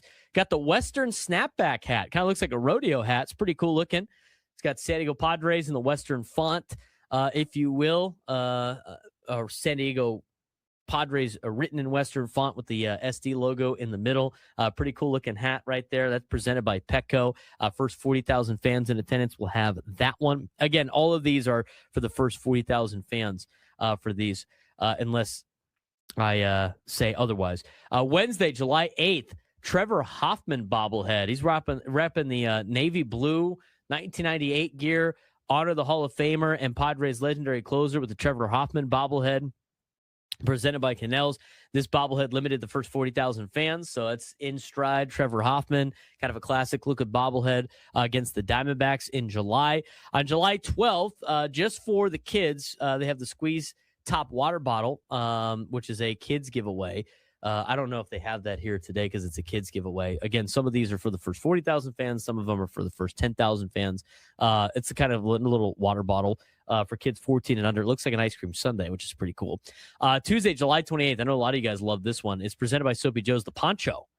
Got the San Diego Padres poncho. Looks pretty nice. I like it. I'm sure you'll see a lot of you guys repping that out there at Padre games. That's on July 28th. Bucket hats. Everybody loves the bucket hat. You got a reversible bucket hat, which you have multiple looks for. You have the Padres white home uniform version. You also have the sand away version as well with the swinging friar on it. Multiple looks. Home and away bucket hat will be Thursday, July 30th against the Giants. A 6:40 start, first 40,000 fans. Coming up on August 10th, a superhero pocket tee presented by San Diego Community Power, which is pretty cool. Usually right after the Comic-Con road trip that the Padres have to go on. So a little bit of a superhero t-shirt. Pretty good front and back. It's got that front pocket. Small logo in the front, big logo in the back. It's good style for a t-shirt, let me tell you. Coming up on Sunday, August 23rd, it's another kids giveaway. You can check that on the website. Monday, August 24th, the next day against the Pirates, you got the Jackson Merrill robbery bobblehead. So it's Jackson Merrill robbing a home run with the blue fence right there in his home uniform. It's a pretty cool looking bobblehead. And then this is the best one. You thought you were going to give away. You thought you were going to get a secret. You thought you were going to get a secret. You thought you were going to find out about the City Connect uniforms. Well, we have the bobblehead for the City Connect uniforms. It just hasn't been painted yet. They're not going to display that until the new City Connect uniforms are out. But they have the Fernando Tatis City Connect bobblehead presented by Big Bully Turf. That will be on Tuesday, September 8th against the Washington Nationals. Dressed in the Padres City Connect 2.0, the Tatis City Connect bobblehead presented by Big Bully Turf channels Nando's flair at the plate, limited to the first 40,000 fans in attendance. Dynamic details of this bobblehead will make it a centerpiece for your collectibles. Again, we don't know what the City Connect uniforms are yet, but that is what that will look like.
11:39 on the Braden Surprenant Show, broadcasting live from the Bill House Studios. We know how. All of our guests join us on the SDCCU fan hotline. It's not Big Bang Banking. It's better. Spring football. Almost done with spring football this week.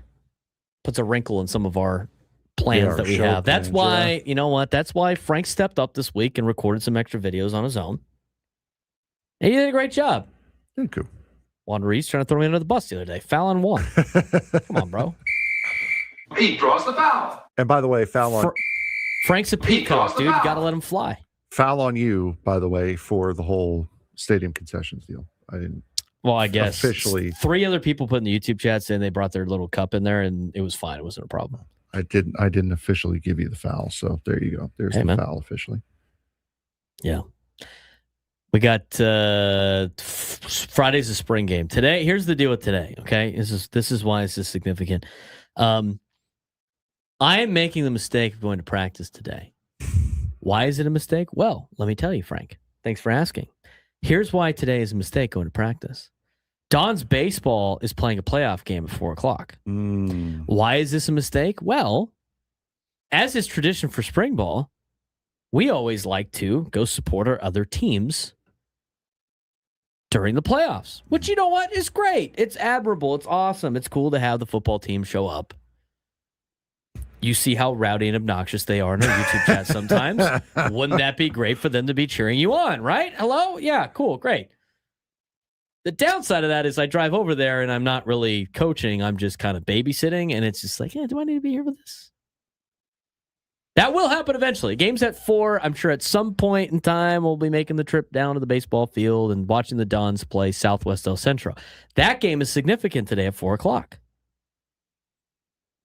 I think little house divided, the Padres clubhouse, huh? I went to, for my freshman year of high school, I went to San Ysidro, and my baseball coach, I'm pretty sure I said this a couple weeks ago, was in the chat. They just lost to St. Augustine, sorry, yesterday, I believe. So that's yeah. Sorry about that. Unfortunately, for the Cougars. St. Augustine, just like Oregon, 0 CIF championships in baseball. It's so surprising to me with the talent that they have rolled out of there that they have never won a CIF championship in baseball. It's really surprising to me. Significance of today's Cathedral Catholic Southwest El Centro game. It's an open division playoff game, first of all.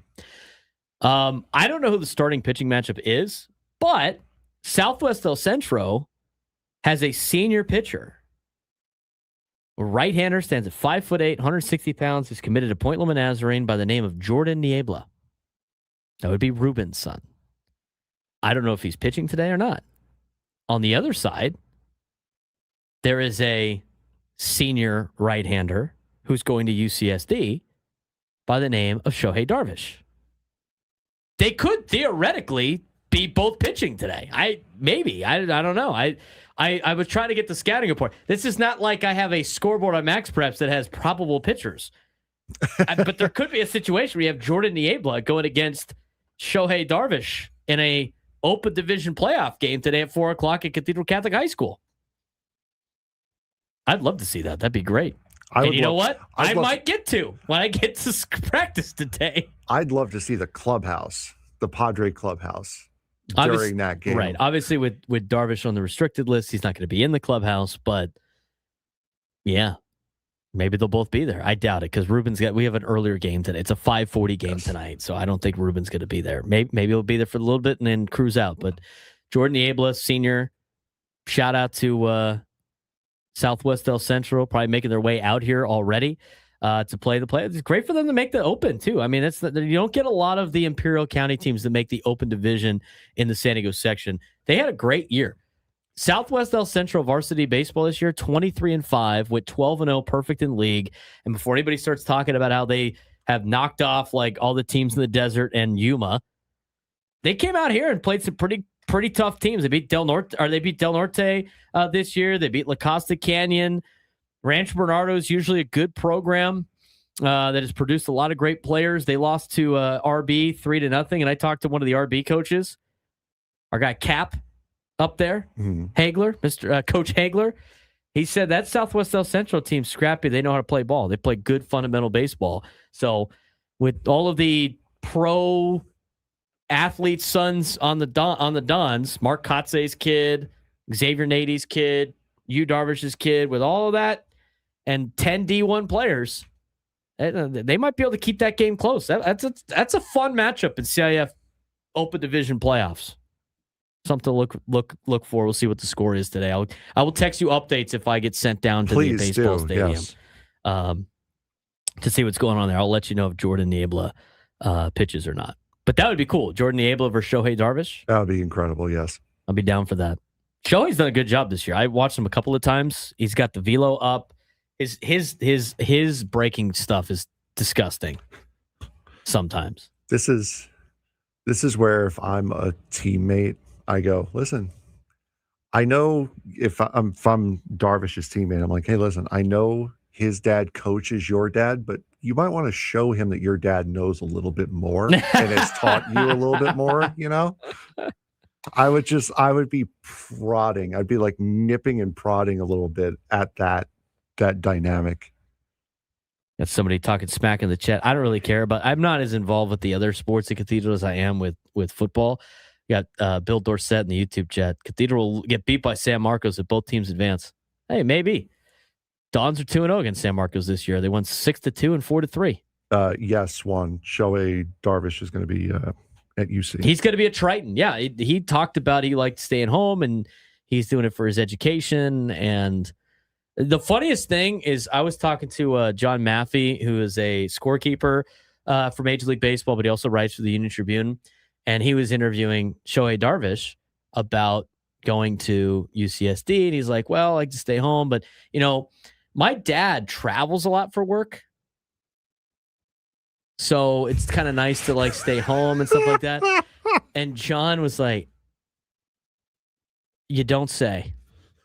My dad travels a lot for work. It's like he's some sort of accountant.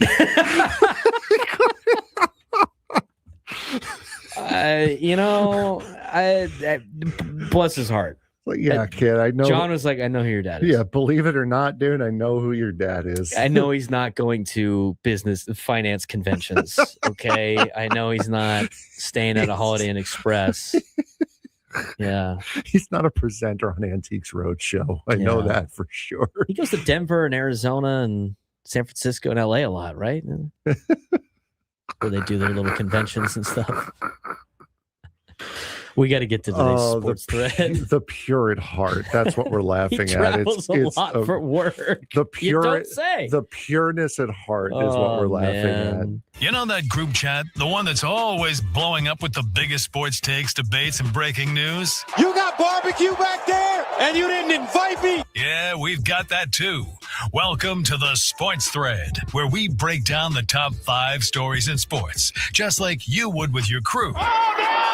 Disaster! What a bad idea! No filters, no silence, just real talk. All right, Frank, what we got going on in the world of sports today? That's not Padres Dodgers. By the way, really quick, if you're a newspaper columnist and you're talking to a kid and he says, "Oh yeah, my dad travels a lot for work," what did he think the natural follow-up question would be? Like, what does he do for work? Yeah, exactly. What does he do? It wouldn't be like, oh, okay, that's cool. Anyway, moving on. Number 1. You're really getting a kick out of that, aren't you? It's so adorable. It really is. Big Ten Commissioner Tony Petitti drew a hard line this week, making it clear the conference has absolutely no interest in a 16-team college football playoff and insists that he wants to jump straight to 24 teams beginning next year. I wonder why. Petitti argued that expanding the field keeps more programs relevant deeper into the season, increasing fan interest, protects conference championship game revenue, and creates more meaningful late-season games.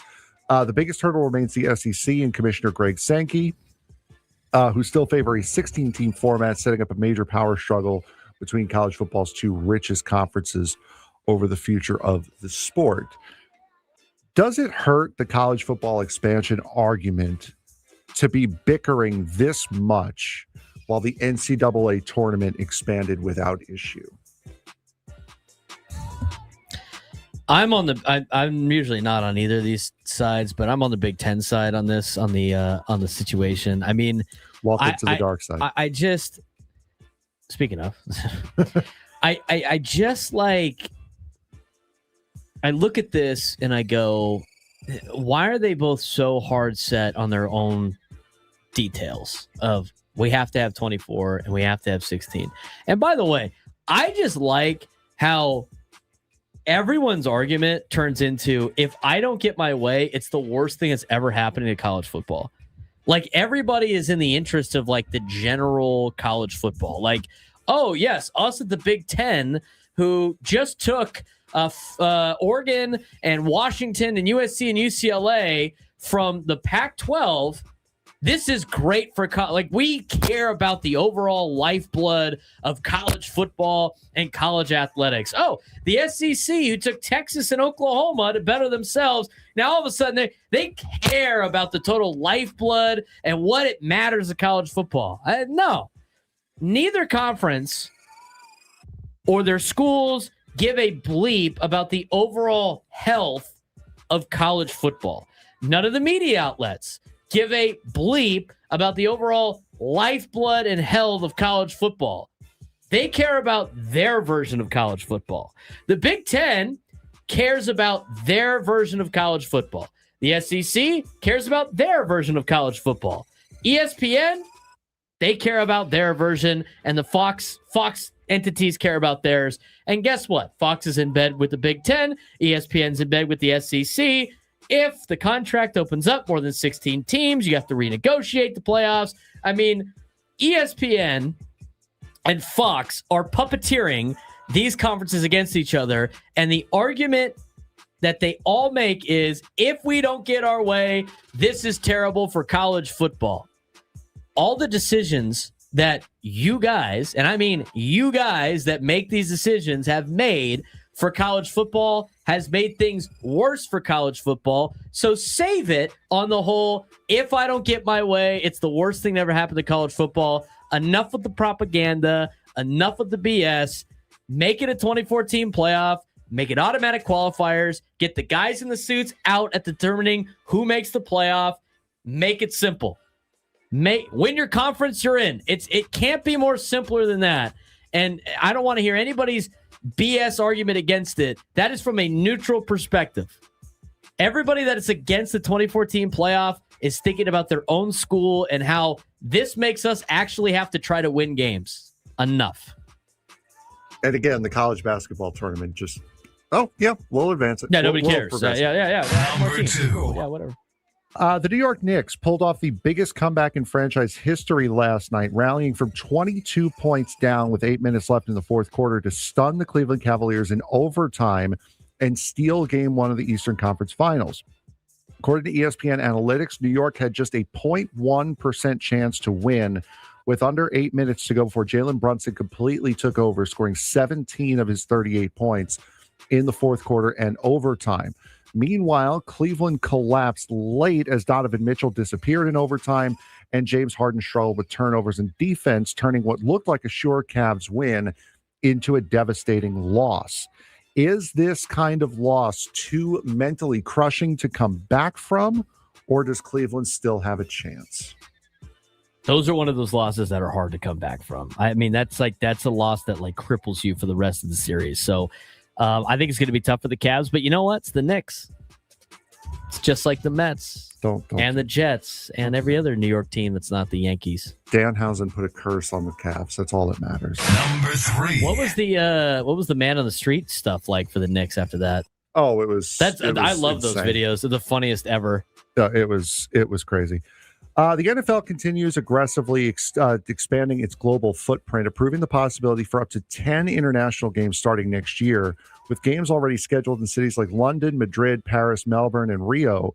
The league is clearly pushing towards becoming a worldwide sport, and Commissioner Roger Goodell has already hinted at a long-term goal that could eventually reach 16 international games. While fans overseas are embracing the growth, some players and fans still question the travel demands and loss of home games. Is the NFL's international expansion great for growing the game, or is the league risking too much by taking more games away from local fan bases? I think they're doing the long play here. I mean, I don't like the international games, but if they can eventually start creating football players in these other countries and making the playing pool bigger so you can expand eventually, More it so makes than just sense. kickers. Yeah, I mean, if they can make more players out of this, then it makes sense. If they don't, then you're just wasting everybody's time. Yeah. Noon lunchtime hour when we come back. Braden Surprenant Show, Standing Sermon Sports Station, 97 through the Fan.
time to fire it up. From the beaches to the ballparks, from the gas lamp to North County, no one knows America's finest city like he does. You can't just punt on a Manny Machado prime year.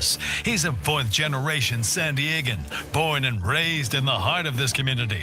Passionate, opinionated, and always bringing you the real talk on your teams, your city, and everything in between. Braden totally knows his stuff. He's ready for the next step. That guy is good. Live and local, it's the Braden Surprenant Show. But I think Braden's one of the up-and-coming young stars in the media game in San Diego. Now, here's your host, Braden Surprenant. Noon lunchtime hour on the Fan. He's Frank Marchese. I'm Braden Surprenant. This is the Braden Surprenant Show, live and local each every day from 10 to 2 on San Diego's number one sports station, 97.3 The Fan. Frank. I'm waiting for the tacos. Where are the damn tacos at? Always love tacos. It's a Wednesday, though. Tomorrow, They're missing it. we got the wings. Yeah, We got the Epic Padres Roundtable presented by Epic Wings off last week. want wingy. Back this week. Anybody mind if Rod has a day out in Coronado? Our great listener, Rod, always in the YouTube chat. He sent me a picture of him at Spiro's in Coronado. What a great setup. Rod, have a day. What beautiful weather to have a great day. He's got his kebabs, got a little rice, a little salad, a little tzatziki sauce on the side, some pita bread on a plate. He's got his soda right there. He's got the phone propped up with our show on it. He's got a beautiful sight of downtown San Diego from the location of Spiro's in Coronado. Tell him Chris Ellis sent you. You're welcome, Chris. Have a day. Have a day. It's a great day to have a day. It's beautiful outside. The weather we've gotten the last couple of days has been awesome. Awesome. 833-288-0973. 833-288-0973. All right, let's talk about the offense for the Padres again. I know this is a recurring topic until something magically happens with the top three. We're going to talk about Machado. We're going to talk about Jackson Merrill, and we're going to talk about Fernando. Let's start with Machado because he did the best yesterday out of the group. We mentioned before, he's 5 for 56 over his last 15 games. Season batting average sits at 182. OPS sits at 615. Yet he did homer on Tuesday, and he continues to produce against the Dodgers. He now has 25 homers against LA, more than against any other team in his career. But he's still not hitting to the level that you would like him to hit at. And they kind of asked him about it yesterday in the postgame about where he is at. Obviously, coming off a loss, he's going to be a little frustrated. But here's Manny postgame yesterday talking about his at-bats. What do you have to say, your analysis of your own offensive struggles so far? Of my offensive struggles? Struggles, yeah. My struggles? Yeah. Yeah, struggles, man. It's been tough. Yeah. Do you have any, I mean, I'm sure you're working through it. What do you have any, have any theory Absolutely. of what's going on? I mean, usually I'm a baseball player. I'm not a theorist. So can you got something for me? I mean, I'll help it. I mean, your coaches have something for you? We've been working. Yeah. We've been working. We've been working on some stuff. So that's what I'm asking. What are you specifically working on? I'm not going to tell you that. That's for me to work on and for me to continue to work on. You just. I try not to chuckle every single time. What are you working on? He's got to tell you that. Are you raising your voice at me? Could you imagine if Manny dropped that? Could you imagine? Play that again. Are you raising your voice at me? Dude, everybody's here. They can hear you. One more time. Are you raising your voice at me? Corporate wants you to determine what the differences are between the two clips. It's the same video. It's the same audio. It's the same interview. Are you raising your voice at me? Oh man. You know what? I think Manny Machado has matured a lot over his baseball career, because I think Baltimore Orioles Manny Machado would have snapped him off. And you know what? I honestly think he would have a little justification for it. He knows he's struggling. I think the better approach would have been like, hey, does it feel like how did it feel? Like how good does it feel that you were able to hit a home run? Yeah. Right. I know the team still lost, but like, do you think that's something that could keep you going in the right direction? How tough is it to try to stick with what, your approach is at the plate as you're trying to battle through this? Like, there's ways to do it where he could like talk about like where you're not going like, why do you suck, dude? Like, it's basically the tone of the voice of those questions. Let me tell you what I'm working on, so the other team knows exactly what I'm working on, and then they can attack me in that different way. Like, really, dude? Come on, man. You couldn't ask. You couldn't just say, home run first inning today. How does it feel to hit that home run in the midst of your struggles, and also for it to be an immediate response after the Dodgers get up 2 in the top of the first? Yeah, do you get some solace out of that? Do you get any solace out of that? The fact that you hit it over the fence? I mean, well, no, solace is in San Antonio. Ethan Solace. Foul on you. He draws the foul. I just had to play that clip because I chuckled when I watched it 10 times. Clown question, bro. The one with Stammen was funny too. Yeah. The one with Stammen was really funny. Did you? I don't. You'd have to go back in the post game. I can. Give me a minute. I can. Because I saw that live and I'm like, no way, no way. We're 2 for 2, baby. It's the gift that keeps on giving, man. No way. Oh, yeah. I'll find the exchange here. While he's working on that, let's talk about Jackson Merrill. Batting average has climbed to 205. Still searching for consistency. I know the scary part is, like, for the rest of the league, if Machado and Merrill eventually normalize offensively, the Padres lineup ceiling rises significantly. I'm kind of tired of talking about that, to be honest with you. I mean, I can only keep preaching it for so long.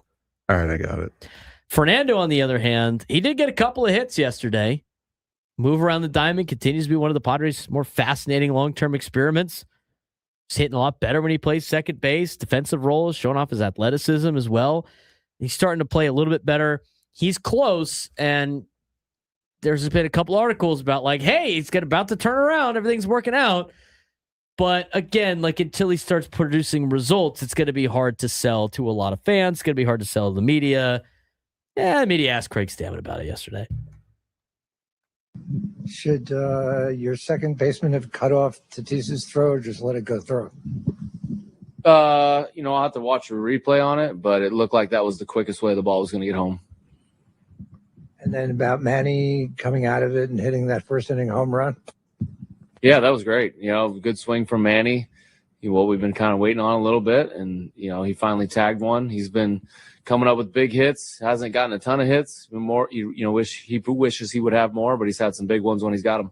You think what do you think is going on with him that it's taking so long for him to click in?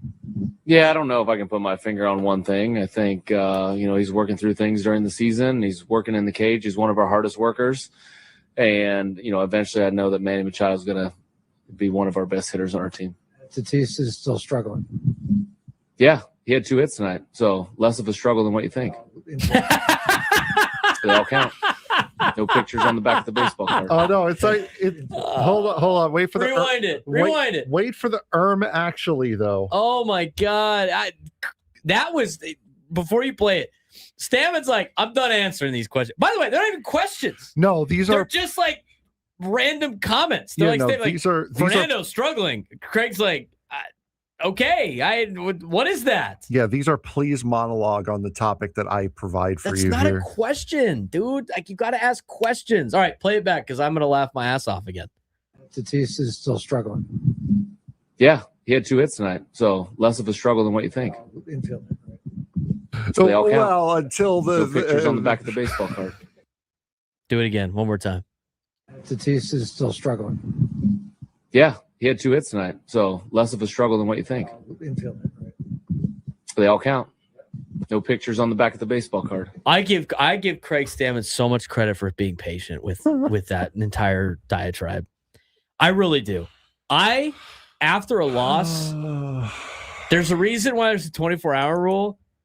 After a loss, and I have had some bad losses, like as a coach, if I got asked something like that, I wouldn't have kept my cool. I would have lost my mind. And after I would have to sit there and contemplate, like, well, I probably should be better than that. I probably shouldn't lose my mind on that. But in the moment, I would have been like, stop talking to me. Can you please shut up and stop talking to me? That's what I would have done. I applaud Craig Stammen and his patience, and I applaud I love the way he does these press conferences because he's not up there being smug. He's not combative. He's not argumentative. And maybe it will change in the season if things start getting worse because you're going to see everybody in their true colors. I like the fact that Craig Stammen's just straight up like, hey, a couple days ago, I had a hunch that this would happen. I had a hunch. It's not like dancing around like, and some of the condescending comments that we would get in the past from some of these guys and like the insecurities. Craig Stammen is who he is. I applaud his patience. I really do. 100%. I mean, none of those were questions. And then it was like, he's still struggling. And Stammen's like, he got 2 hits tonight. And then it's like, well, actually, that one doesn't count because it was in the infield. I get where the reporter's coming from, too. It's like, he's not putting the ball over the fence. If you want something specific about Fernando not hitting his ball over the fence, I don't know, maybe ask about the home runs. Insane, dude. I did that in whole diatribe. I was laughing last night when I was listening to that, or I was watching it on television. It's interesting, man. It really is. I don't know what to say about that. I really don't. I applaud Manny, dude. I honestly, and I got on Manny last year when he was, I think, being a little bit too much to Jake from CBS. But this, I think Manny, that was a little much. I think Manny in this particular, but that was different. They lost the playoff game. I understand the emotion. Their season's over. Yeah, 100%. But I thought Manny did a pretty good job of keeping it cool right there. As much as he was a little like, he has to give a jab or two on the whole. Yeah. What do you think? Like, you got an answer for me? Like, what? He does that, but honestly, some of the stuff that was asked, it was like, all right. It's not even a question, dude. I am all for players being sarcastic jerks to reporters that ask dumb questions. I am all for that. I'm all for, I abide in the whole like you get what you pay for kind of attitude. And I think it's the same thing as like with some of the questions. I don't ask a lot of questions when I go down there. Neither if I do, it's something that it's something that I'm trying to ask something to actually understand the concept of why something happened. It's not a got you. And honestly, the first question he asked about, like, why did he cut the ball? I think it's fair. Like, that's a fair question because there's a debate right now of whether or not Sungmoon Song should have cut the baseball from Fernando from the outfield. We discussed it as probably the good decision. I think the answer from Craig Stammen was fair because he hadn't seen the replay yet. He has to. That is an analyst thing that you have to do post game. Later down the road, not like you're not going to be able to watch that in game. Mm-hmm. You're not going to be able to watch that and take a deeper look on whether or not it was a good idea in the time frame of slapping hands and going to the press conference. So I think both of those were fair. Where it started getting to a point of like, I want you to say this, and I'm going to keep poking you until you say that. That's the vibe I got out of some of these things. And I applaud Craig Stammen. I think he's handled the media super well. And I think he's honest. And he just tells it how it is. I think he's done a great job. 833-288-0973. 833-288-0973. Manny, why do you struggle? Why are you struggling? If he knew the answer, he would be fixing it. Are you raising your voice at me? Could you imagine? We got to get Mick Cronin. Somebody get Mick Cronin down here. Mick, you want to manage a baseball team for a couple minutes? You know what? Craig needs a break from the media. Mick, do you mind just being like his voice, like for the? That's like a Key and Peele skit. Let's just have Mick Cronin like speak for Craig Stammen for one game. Yes, be hilarious. Let's get out to Dexter in Spring Valley. Dexter, what's going on, man? You know, you guys are hitting it on the. You guys are batting 1,000 right now because it's like what is this? You know, by their standards, Tony Gwynn is like a nobody. You know, a guy who doesn't hit home runs. I mean, come on. You know, like Stammen said, you know, hey, he had a couple of key hits today. You know, Fernando, he's going to hit it eventually. You know, it's like lighten up, right? You know, because, you know, it's going to happen. It just is. And insofar as what's going on with the Dodgers, you know, as long as we keep it tight, like you said, you know, we're still in pretty good shape to make the playoffs, hopefully. We don't have to win the division. When we beat them, you know, took them out of the playoffs, we were a wild card. So that's how I look at it. So thanks for keeping it real, boys, and go Padres. We appreciate that, Dexter. Wow, no fouls out of Dexter last two or three times, man. I'm saying I'm like itching over here over the foul button. Come on, man. Guys, the Draymond Green of callers. Well, Draymond Green did have a couple of games where he didn't get fouls. Yeah, you know what? Dexter must have got too big of a fine from the league office. Let's change the approach on the fouls. Man, I can't be paying these fines all the time, man. Every time they do a dad joke, they get me with a fat. It's ridiculous, man. 833-288-973, 833-288-973. Let's talk. When we come back, we'll talk. I mean, are you as tired of talking about this as I am with Fernando? I am. I mean, I'm tired of talking about it, and eventually things got to turn around, but been done with it for a while, honestly. Like how many more different ways can we attack this? The Fernando's power outage has become a big question hanging over the Padres. I mean, even his ground out to end the game last night, he hit it 103. So it's not like he ain't hitting. He's hitting the ball hard. I mean, he got an infield single on Monday where I thought he was going to like break Hurt's leg off with how hard he hit that ball. Over 100 miles an hour. Yeah, but it was an infield single, so remarkable. We'll talk more about Fernando when we come back on the Braden Surprenant Show. Static Urban Sports Station 97.3 The Fan.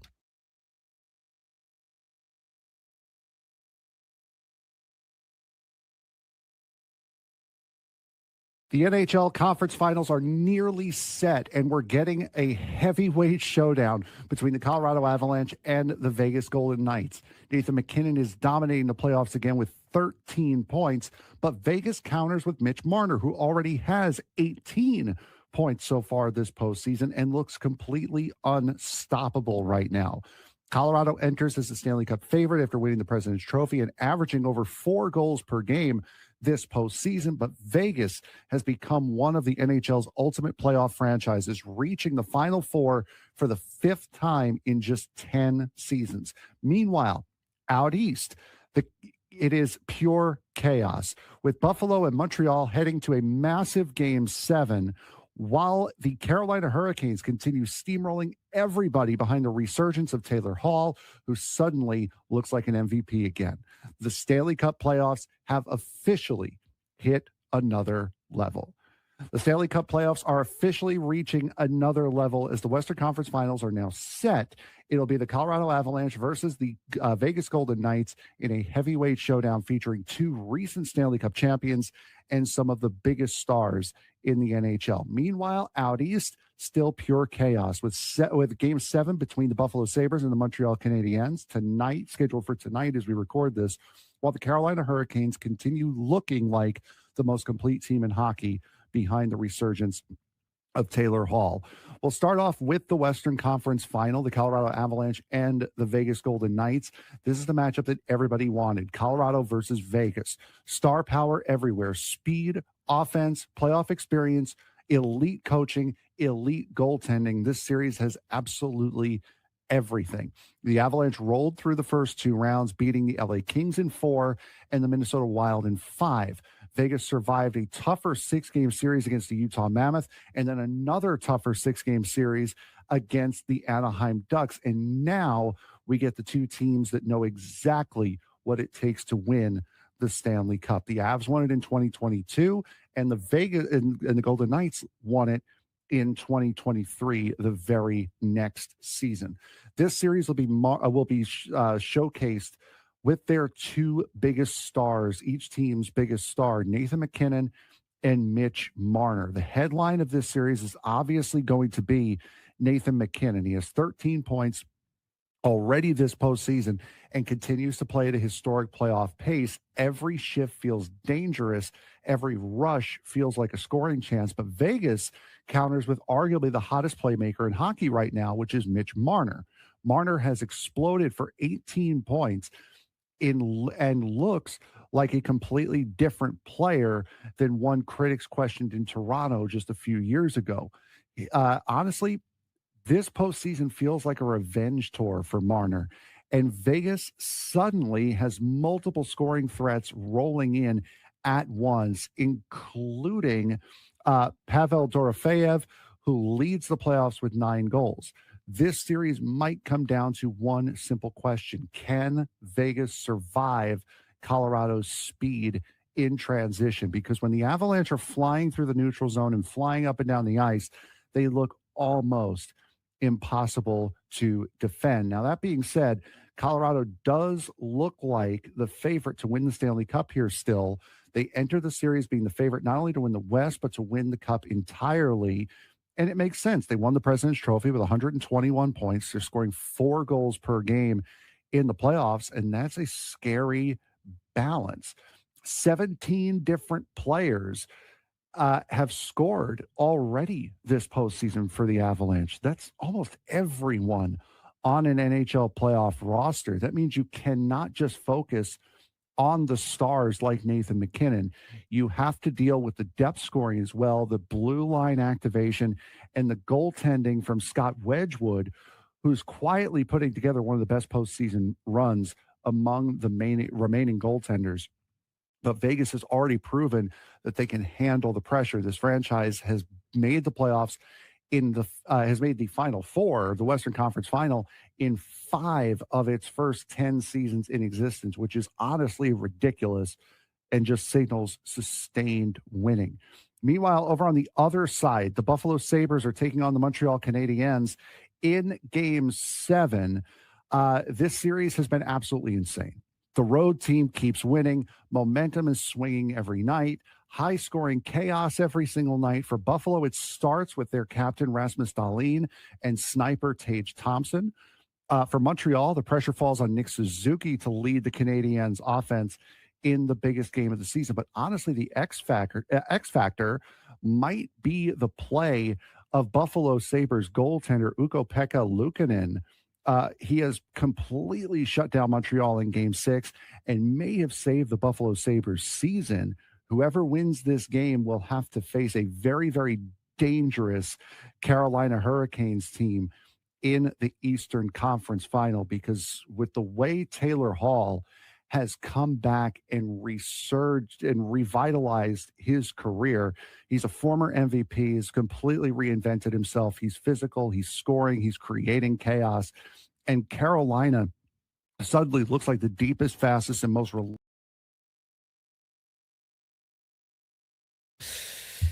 12:23 on a Wednesday. Beautiful day in America's finest city. Final game of Padres and Dodgers coming up at 5:40. EcoWater SoCal Padres pregame show at 4:40. A lot of people talking about radio signal today. Yes, we are working on that. We have had some issues.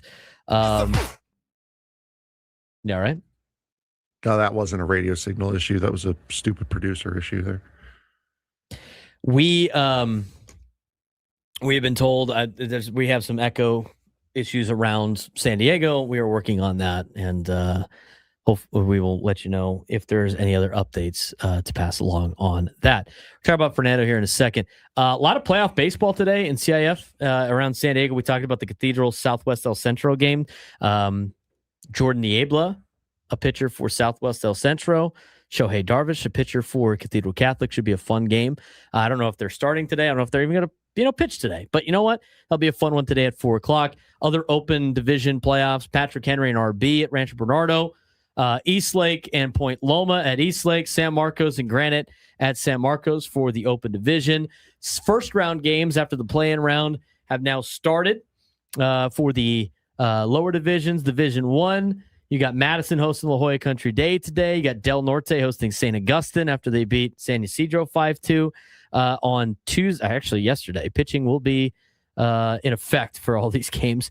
Carlsbad LCC today, Torrey Pines Mount Carmel, and then in Division 2, because there's divisions all the way down to D5. If you want the full info on that, it will be on the CIF website. But other games today, Christian hosts UC, Santa Fe Christian hosts Grossmont, Helix hosts Brawley, and Bonita Vista hosts Mission Hills in the Division 2 playoffs. And that's a look at the CIF baseball playoffs that we were talking about earlier today. All right, let's get to the conversation about Fernando. Okay. Power outage has become the biggest question hanging over the Padres. Fernando's power outage. I still think he's been hitting the ball incredibly hard. I still think he has been putting in the work. I think it's only a matter of time. So does everybody else in Major League Baseball. But I don't think anybody really wants to hear that anymore. I don't want to hear that anymore. I mean, I don't even want to hear myself say it anymore. I don't think, and we've talked about this a lot, I mean, the power problem for Fernando is more of a swing. Tuesday's pregame, at Petco Park revealed an organization actively searching for answers.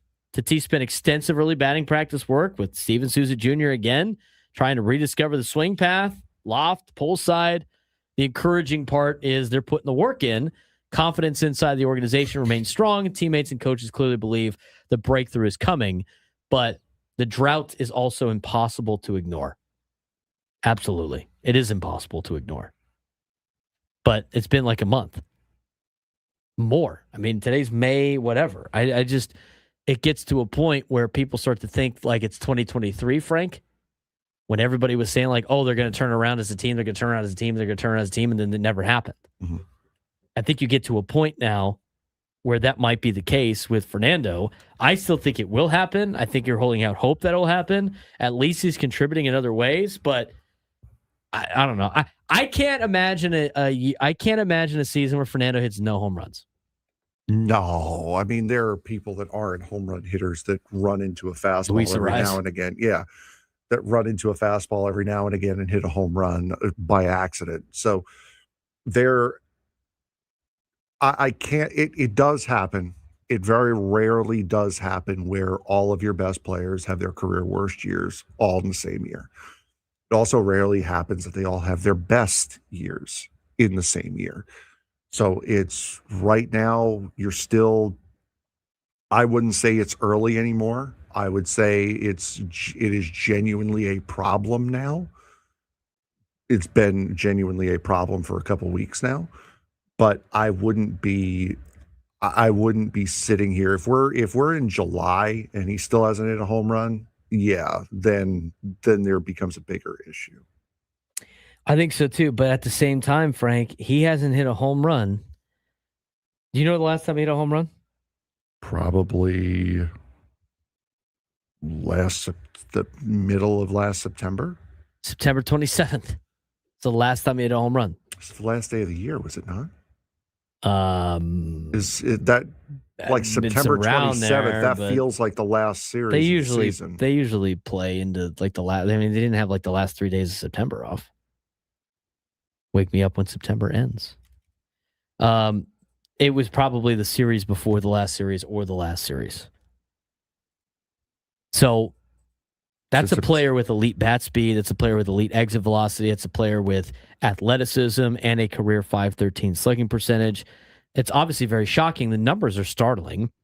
172 at-bats, no home runs, 5 doubles, 1 triple, 273 slugging percentage. I mean, that is a disappearance of power production. You said September 27th?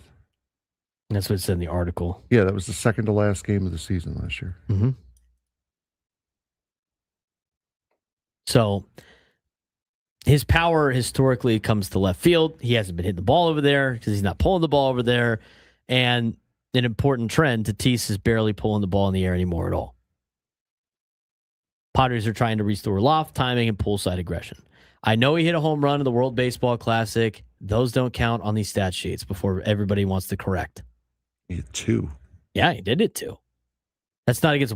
It's not against Major League pitching. I mean, that's just like 2 home runs. Yeah, he's okay. Sorry, I did not specifically say in Major League Baseball games. We get it. He hit 2 home runs against a guy who works at Tesco during the week. Right. It's not the same. Okay. The organization still believes the talent is intact because the raw tools remain very obvious. Stammen emphasized that Tatis continues to work relentlessly, and I see it. We see the time and effort getting put in. Eventually, you got to need some type of production. I would imagine right now it's got to be more mental than anything else. I just because it's getting. He's got to be so frustrated. I mean, I don't know how much more you can say like he's working on it. And just be like, oh, he's working on it. I can't continue to say that on the radio. I can't. I can't continue to say he's hitting the ball over 100 miles an hour. I can't continue to say that all his metrics are good. I mean, eventually it's going to come through. But I literally feel like I'm talking about Xander Bogaerts from last year. Yeah. This is like the exact same conversation we had last year with Xander Bogaerts. How long did that last? That lasted a long time. Mm-hmm. Whole first half, more or less.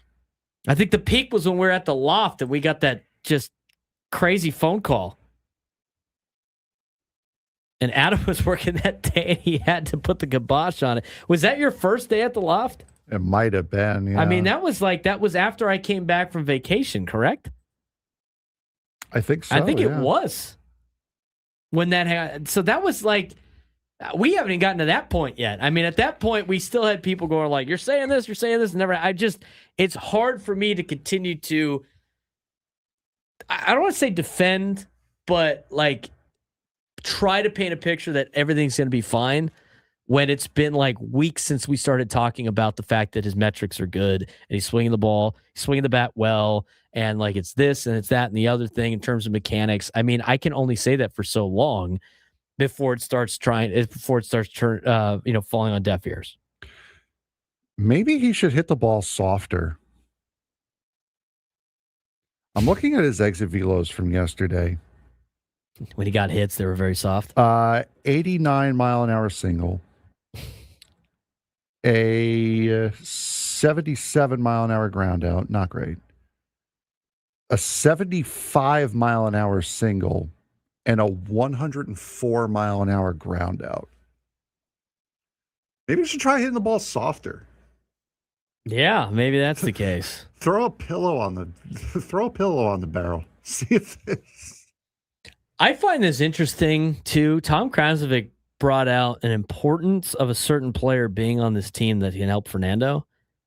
I think it's interesting, and he goes in a deeper dive in that, as well as the park factors, which I know nobody wants to hear that, but we will talk about one player that could help Fernando when we come back on the Braden Surprenant Show. Static Number Sports Station 97 through the Fan.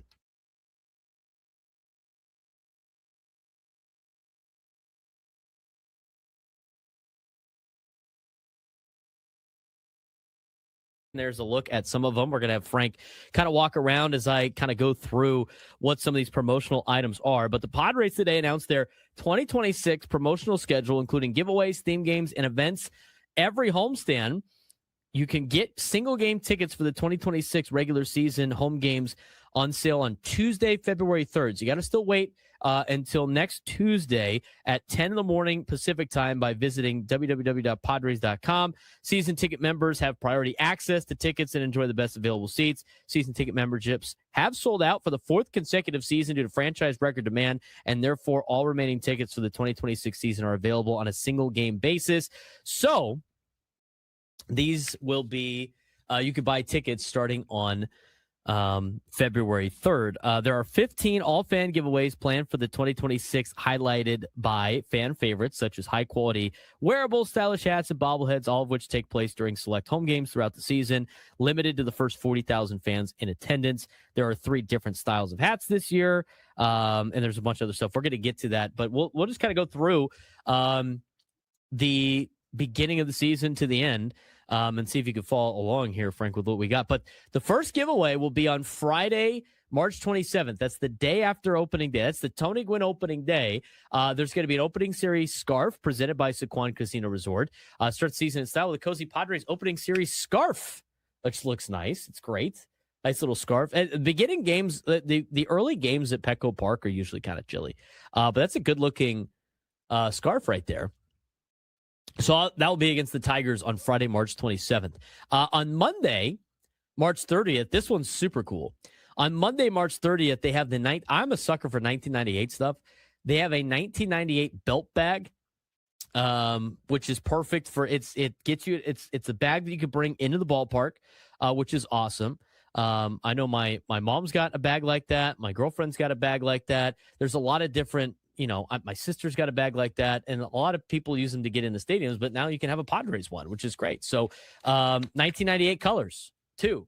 So they've seen they've debuted the original one that they had. They've had a City Connect one, and now they got a Padres 1998 belt bag. So that will be pretty cool for everybody out there. That's Monday, March 30th. On to Thursday, April 9th against the Rockies will be the Manny's Hot Corner bobblehead.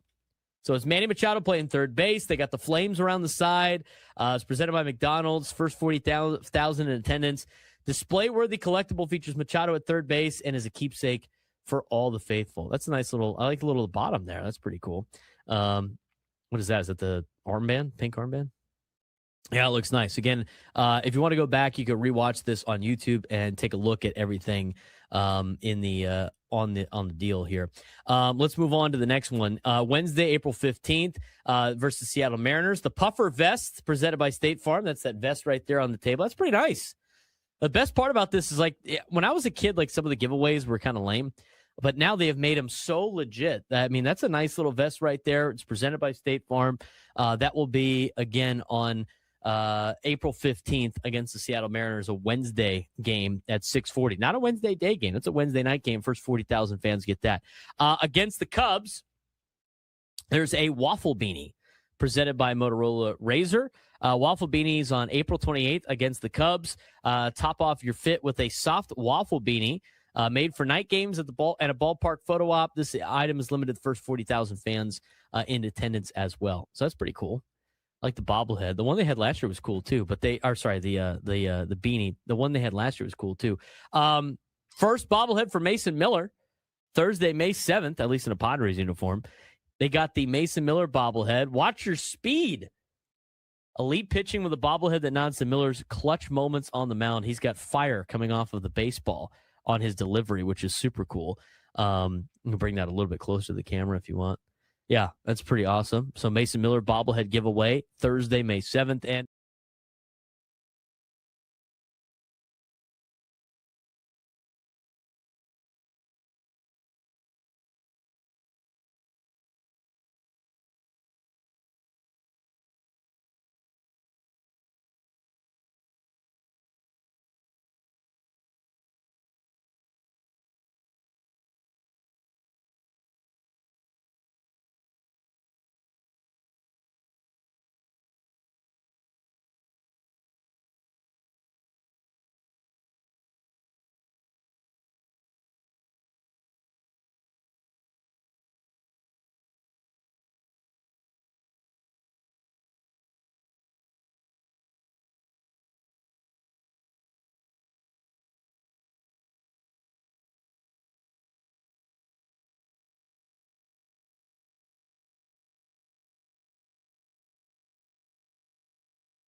$12:39 on a Wednesday. Getting ready for Padres and Dodgers, Game 3 of the 3-game set. Randy Vasquez toeing the rubber for the San Diego Padres with a 5-1 record and a 2.68 ERA. Going against Shohei Ohtani, 3-2 with a 0.82 ERA.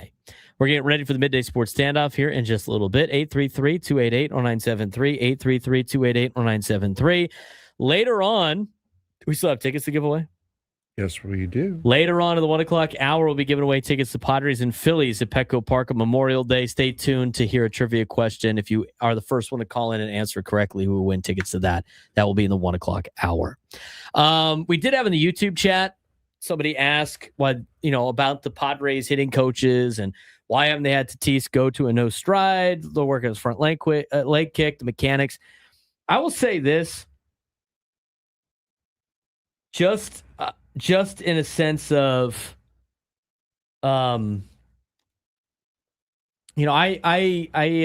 get to work with former Major League pitcher Mike Gosling at USD. We got to get Mike in studio and have him on the show to talk about some inner workings, and maybe we'll talk about to Scanlon about this tomorrow. What I asked Mike, off air about what he was doing, like when he was, and now Mike was a player he played for multiple organizations. He was never like the, focal point of a team, right, as a pitcher, but he worked with Tom House, like that was his pitching coach, and he would make all of those adjustments during the offseason, and then he would make a couple of tweaks maybe in the regular season. But how it works for position coaches, how it works for hitting coaches and pitching coaches in Major League Baseball, these guys all have their own hitting coaches and pitching coaches. They got their own swing coaches. They got somebody that they trust, that they go to. And the hitting coach for your MLB team and your pitching coach for your MLB team, they kind of wait for you to ask them what they think. And they're usually there for game planning and some other things. Like, obviously, Ruben Niebla, I think, is probably more hands-on as a pitching coach than you would see in other organizations. And I think a lot of guys, trust what he's got to say. And so he might be a little bit more hands-on. But until the player asks that particular coach, do you think I should tweak this with this part of my swing? Do you think I should tweak this? They're not going to say anything. And that's kind of the common thing in Major League Baseball. Everybody's got their own swing coaches and pitching coaches, and the ones that are on, the MLB clubs, they're there for game planning and helping when you ask them. Which seems like it's kind of crazy for people, but that's how it is. I think it's that's how it was kind of the minor leagues a little bit too. But when you get to the big leagues, those position coaches, if you will, they're helping with like game planning to win games more so than little mechanics. So until he asks, they're probably not going to tweak it too much. Maybe he'll do it on his own. Maybe he'll ask his swing coach. Maybe he'll talk to his dad. I don't know. But the interesting thing from Tom Krasovic's article, and we're going to, there's some more to this that I want to talk about later on in the 1 o'clock hour, because we're going to get to the midday sports stand-up here in a second. Tom Krasovic lays out something that he noticed with Fernando and who's been showing up to his extensive and extra batting practice, and maybe kind of a more important to this team than people think is Nick Castellanos. I mean, he's quietly become part of Tatis' daily hitting environment. I mean, he shares similar physical traits to Fernando in terms of like what is, body size and everything like that. He has survived major league offensive adjustments for 14 seasons. And based on Tom Krasovic's reporting, it sounds like they've built some pretty strong chemistry together, which matters because slumps this deep, when you have stuff like this for this long and not being able to hit home runs and everything like that, these are the slumps that become more psychological just as much as mechanical.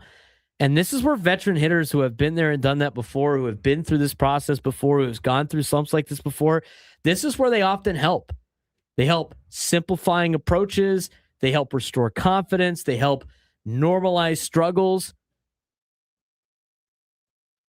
which is good. I mean, Fernando, I still think is like maintained some of his looseness despite, a lot of the pressure, which is probably healthy for him. I still think he's contributing, but the fact that Nick Castellanos is getting involved, I think that's I think that shows you, Frank, just how tight of an org this is, how tight of a group this is, And when you bring in a veteran like that, he might not be helping you as much on the field as maybe you would like, but he's contributing in a lot of different ways. And right now, if he helps Fernando get to where he needs to be, that makes picking up Nick Castellanos even bigger of an asset than you already had. Yeah, absolutely. And the best hitters, and again, we heard that from what article had that the other day where saying Fernando was not a good Fernando's dad said he wasn't a good hitter.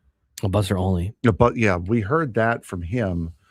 So it's always nice to get other people's opinions, and because sometimes you're so focused in on what you're doing that maybe someone else sees something that you were doing that you're not doing anymore that could be part of the cause. So it's always nice to have those extra eyes and ears around to be able to bounce ideas off of and possibly see something that you're not seeing or see something that your coach isn't even seeing. Yeah, when you need help in life, I mean, you start asking everybody. Yep. When you're in like really down and whatever it may be. And, not everybody's going to give you the best advice. They're going to give you some. I mean, some of them know the context better than others, but this is why last year when talking about this with Xander Bogaerts, I mean, like for him, he was told at a young age in the big leagues, pick one guy that you're going to trust, and he's going to be the guy that you're going to get your answers from. And that's the only person you listen to. Mm-hmm. And I don't know who that is for Fernando. I mean, he might know. For Xander, it was actually Victor Rodriguez at the time. So I don't know if that's still the case with him now coaching somewhere else, but it was for him when he was in Boston. But it's something that he's going to ask everybody for help. He probably is already doing it. He's got to find that one guy or that one girl, whoever it may be, that's going to, he's got to lock in on. We'll talk more about this in the 11 o'clock hour. There's another interesting conversation about... In the what hour? In the next hour. Sorry, in the 1 o'clock hour. There's another part to this article that I think is very important for the career development of Fernando and something that he's facing for the first time. We'll get to that in the 1 o'clock hour. But first, it's time to get to today's Midday Sports Standoff. Welcome to Midday Sports Standoff on the Braden Surprenant Show. I can't believe what I'm seeing right now. The ultimate head-to-head battle where sports knowledge and quick thinking collide. No, he's no good. Are you kidding me? Contestants will go toe-to-toe with Braden in a sports trivia deal where every correct answer brings them closer to victory. Down the sideline! Wow! Unbelievable! But 3 strikes and it's game over. This is not Detroit, man. This is the Super Bowl. Can you outsmart Braden? The Midday Sports Standoff starts now.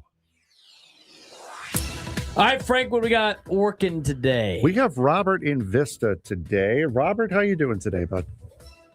Pretty good, guys. Thanks a lot. And every morning you guys are just what the doctor ordered, so thank you. Thank you very much. You. We appreciate that. With the Dodgers in town, of course, it always brings up memories of 2022 and the series finale for the divisional series of 2022, the quote-unquote Dragon Slayer game, including the starting pitcher. What was the starting lineup for the Dragon Slayer game? Game 4 of the NLDS in 2022. Robert, you have the first guess. Manny Machado. Manny was your number 3 hitter. Let's go with Juan Soto. He was in that game. Soto was your number 2 hitter.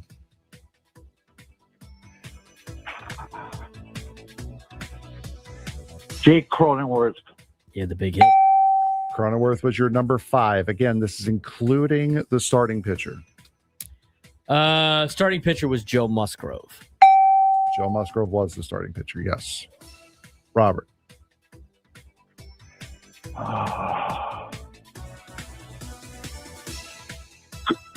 Merrill. Jackson Merrill was not there yet.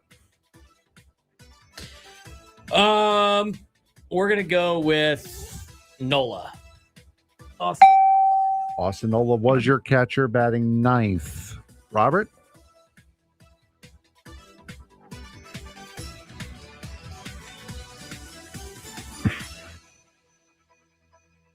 Josh Hader. Josh Hader did pitch in that game, but he was not in the starting lineup. Right? How many we got left? We got 1, 2, 3, 4, 5 left. Brandon Drury. Brandon Drury was your number 4 hitter. Good one. Robert, you have 2 strikes on you. Luis Ariz. No, unfortunately not. Luis Ariz was not on the team. Braden, would you care to clear the rest of the board? All right. Who have we said? We have said Juan Soto, who was batting second. Manny Machado, who was batting third. Chris Drury was batting. Brandon Drury, sorry, batting fourth. Jake Cronenworth batting fifth. Batting ninth, Austin Nola. Pitching, Joe Musgrove. All right. Ha-Seong Kim was a shortstop. And leading off, Will Myers played first base. Batting sixth. Who else are we missing? 7 and 8. Trent Grisham played center field. Batting 8. And we're missing the 7th hitter. Mm-hmm. Okay. I'm trying to think of like the diamond. So we have the first base. It's an outfielder. It's an outfielder. It'd be whoever played left. Right? Mm-hmm. I don't know if he was playing left that day, but he was your left fielder for the most part. Oh. Because Drury played, he was the DH that day. Will Myers played first. Who played left field? Was he on the team before the deadline? Probably. Yeah. Oh. Jurickson. Profar played. Yes. So your lineup for the Dragon Slayer game: Ha-Seong Kim, Juan Soto, Manny Machado, Brandon Drury, Jake Cronenworth, Will Myers, Jurickson Profar, Trent Grisham, Austin Nola, with Joe Musgrove towing the rubber. Wow. How about that? Try again next time, Robert. Hung your head on the when you realized too. By the way, that's what that silence was. That was like a God, I can't believe I forgot. Oh, the Profar? That. Oh, yeah. That was immediately like, you got to be kidding me. Idiot. How did I get because Josh Bell was on there, and I'm like, I don't think he didn't start in all those games. Did hit a homer against the Mets, though. Thanks for that. You're welcome. Had to get that in there. Trent Grisham also hit a home run after hitting like 150 all season. Trent Grisham was terrible that entire year until the postseason. Mm-hmm. And then you were like... And he hit everything. Correct. I was here for all 3 of those games and especially hated the third one. Because not only the Mets lose that game, I then had to sit through the entire Padres celebration when all I wanted to do was go home. Oh, yeah. And not only did I have to sit through the celebration in the postgame show, I had to cut the celebration for all of you guys to use. So I heard it 3, some cases 4 times that night. Wow. I'll play the world's smallest violin. I don't sympathize with you. I know you don't. No, not at all. Let's go Mets, right? Was that the last time the Mets were relevant? And no. Just in the championship series a couple of years ago. Not in the World Series. Neither were the Padres. Yeah, and whose fault is that? The Mets. Oh, it's the Dodgers' fault. Always the Mets' fault. No, don't blame the Dodgers. No, you got to take responsibility for your own actions. How the Mets doing now? Turn things around? 4-game winning streak? They win last night? No, they did not win last night. James Wood, by the way, Padre fans, you'll be happy to know that James Wood hit an inside the park grand slam last night. Who was that against? Who do you think it was against? Was it against the Mets? Yes. Nice. That's who they're playing. I thought they were playing the Marlins. That's even worse. Hey, you know what?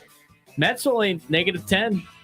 on the run differential. Yeah, that's also after putting up 10 runs in the 12th inning. First time a National League team did that since before women had the right to vote. I agree with Nate Taylor. Haven't had a Mets crash out in a while. It might be coming soon. Hey, it's Ben and Woods, and we're not just a radio show. We call our listeners Tier 1s, and we're a community of mostly like-minded San Diegans. The welcome mat is out for everyone. Join us weekdays from 6 a.m. to 10 a.m. on San Diego's #1 sports station, 97.3 The Fan. Are you considering GLP-1 injections for weight loss? Before you start, ask yourself this. Are you prepared to spend $3,000 to $5,000 per year and stay on the medication long-term to maintain the results? Many prescription weight loss injections require weekly shots, and when the medication is stopped, weight regain is common. Here's something most people don't realize. A significant portion of the weight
1 o'clock on a Wednesday, broadcasting live from the Bill Allen Studios. We know how. I want to mention that all of our guests join us on the SDCCU fan hotline. It's not Big Bang Banking. It's better.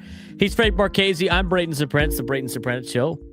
Live and local each every day from 10 to 2 on San Diego's number one sports station, 97.3 The Fan. We are going to give away tickets to Padres and Phillies on Memorial Day, which is next Monday. Enjoy the 3-day weekend this weekend to everybody that has Monday off. Have a day on Monday. Have a day this weekend. Just have a day. Rod had a day today, did he not? You guys posted up. Went to Spiro's for lunch. A great time. Oh, birthday weekend for James in Oceanside. Happy birthday. Have a birthday weekend, James. 833-288-0973. 833-288-0973. All right. Tom Krasovic talked about in his column that Fernando's going to be turning it around soon. Where have I heard that before? Well, us. I'm running out of pitches to sell you on, to be honest with you. I'm starting to not even believe what I'm trying to sell. And I honestly think that Fernando is going to turn it around. I don't think he's going to make it through the year without a home run. I really don't. But at the same time, we could say this as much as we want. He eventually has to do it. Tom Krasovic, in his column in the San Diego Tribune, talks about why he thinks he's going to come out of it. He also talks about some different layers to this story, more so than just he needs to hit the ball better. He needs to have a better swing path. He needs to have, X, Y, Z, talking about his metrics, everything like that. I mean, it could be the confidence level for Fernando. I think right now is a lot more psychological. I think it's a lot more pressing on Fernando's part than it is mechanical. I think it started off as mechanical and then eventually gets to, it's more of a mental side than anything else. And he lays out maybe Petco Park being a factor as well. He lists examples like Khalil Green he stopped taking on-field batting practice after frustration with deep power alleys. Ryan Ludwig admitted Petco got into his head mentally when he was here. Petco has historically punished right-handed power hitters, especially at night. Hitters begin altering their swings to try to get better numbers. They press for power, overthink mechanics, and subconsciously start compensating. The Padres clearly do not want any of that to happen to Fernando. And to be honest with you, Frank, I don't really think Fernando is being Petco parked at this time. I really don't. If he was going to have a mental issue with Petco Park, that would have happened already. He also would be hitting home runs elsewhere. Yeah, he's been hitting at Petco Park for years. I don't see how now all of a sudden he's getting mentally psyched out by the ballpark he's played in for the last 5 years. I don't think so either. I think it's something that you bring up a decent amount just because right-handed power hitters have never done well here in San Diego. But at the same time, he's put up numbers in this ballpark before. I don't think it's a new factor that he's worried about the park factors. But what Tom Krasovic also brings up, which I think is important for Fernando, is this may be the most important developmental stretch of Tatis's career. I think this is to pull a Dexter in Spring Valley, it's the final boss for Fernando. He's already battled injuries in his comeback. He's already done the changed positions. He served a PED suspension. He's already rebuilt public trust. He's returned to all-star form. He has accomplished all of those things. But this is a stretch, Frank, that tests him differently. This isn't about his health. This isn't about, not being potentially on PEDs. This isn't about public perception, right? This is about an adjustment. Can Fernando evolve as a hitter when elite athleticism alone isn't solving the problem? I think that's an interesting question. I think at this point, Fernando's the type of player where his athleticism is always taken over. And when you got raw talent like Fernando has, it will get you out of a problem. But this is something more than just athleticism can handle. This is like the mental approach. This is making counter adjustments to the league. This is refining his mechanics. This is surviving slumps without losing identity. And the Padres clearly believe that he will, but until the power returns, at least in the stats, the conversation grows louder every day. We continue to talk about it. I think this is the final thing that he needs to be able to make an adjustment on in Major League Baseball. This is the one that talent can't save him from. This is the mental side of things with playing baseball, playing in the high level, and I think a lot of it is the fastball in and the slider away. Everybody's throwing in on Fernando. It obviously bothered him last year. That is something he needs to overcome, and this is the process of the first sign, really the first sign of this mechanical adversity that he's had to deal with. And I think the last sign of can he overcome situations. I think what his father said really bothered him, that he was not a good overall hitter. I'm going to add to that before you finish. You know it bothered him because the context in which Buster Olney on Gwen and Chris said how he got that information. Do you remember? No. Oh, he was saying like, Fernando, I'm a good hitter, right? Fernando unsolicited just decided to tell Buster that. Yeah. Buster didn't ask him about it. He literally says, like, unsolicited, he just started talking to me about this situation with his dad. This is a national baseball writer. He's just like telling about his dad said he's not a great hitter. That tells you everything you need to know about what you brought up, Frank. How did Buster Olney get that information? Fernando just went out there and told him, you and I are in the clubhouse. Fernando telling anybody anything ever? No. He felt comfortable and vulnerable with Buster in that moment and said it. And I think it really, really bothered him. And I think he took it as a serious challenge where he is focusing now more than ever on trying to become an all-around good hitter instead of being who he was. He's still hitting the ball incredibly hard, as we've said ad nauseum for the last month now.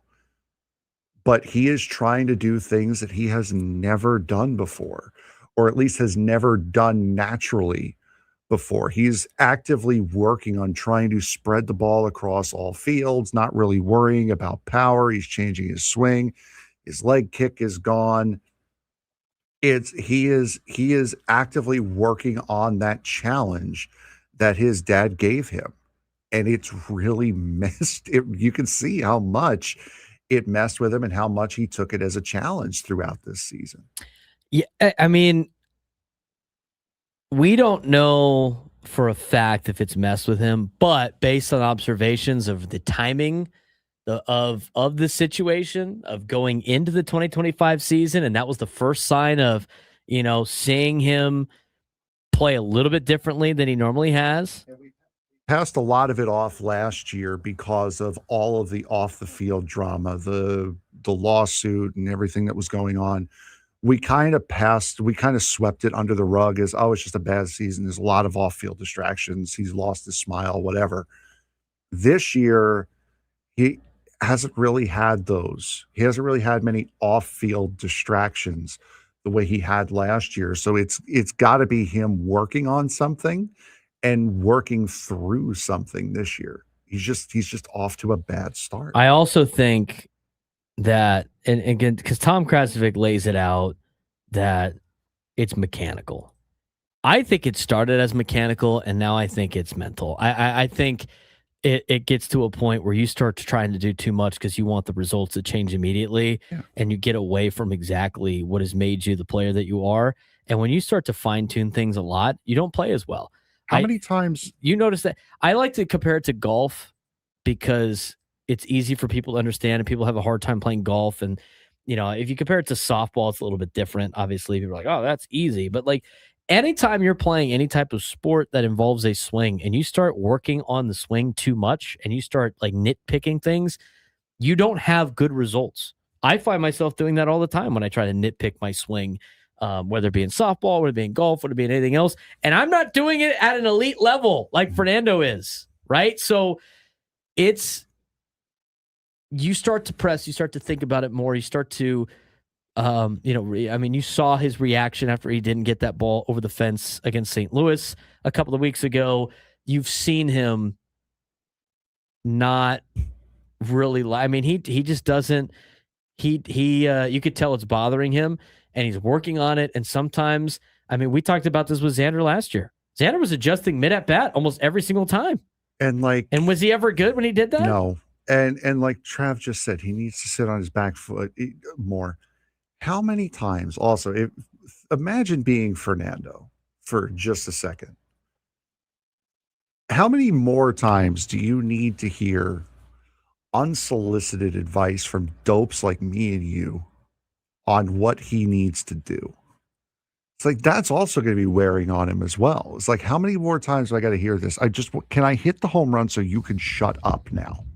Like, just please, because every at bat, if I'm him and I keep hearing all this chirping from people on the radio, fans, whatever, the press, media, whatever, I'm sitting there going, every single at bat, I'm like, can I please just hit this home run so you all will shut up and get off my back, please? And it just gets worse and worse and worse and worse. And that's when you get the frustration and the disbelief that you saw after he just missed against St. Louis. That's all of it is weighing on him. He's working on it. He's going to figure it out. He is going to hit and home run this season. I promise you he will. It's frustrating him more than it's frustrating you. I promise you that. Yeah. He's got to listen to the post-game press conference. He's struggling. Yep. That's cool. That's cool. He got 2 hits tonight. I didn't feel hit. All right, dude. We're moving on from this. 833-288-0973. 833-288-0973. In the other direction, teams that have jumped out to great starts. There's a couple on here that we want to discuss in Major League Baseball as we kind of transition to the MLB frame of mind. Is it enough for these teams to make the playoffs? We'll answer that question when we come back on the Braden Surprenant Show, Standing Summer Sports Station 97 through the Fan.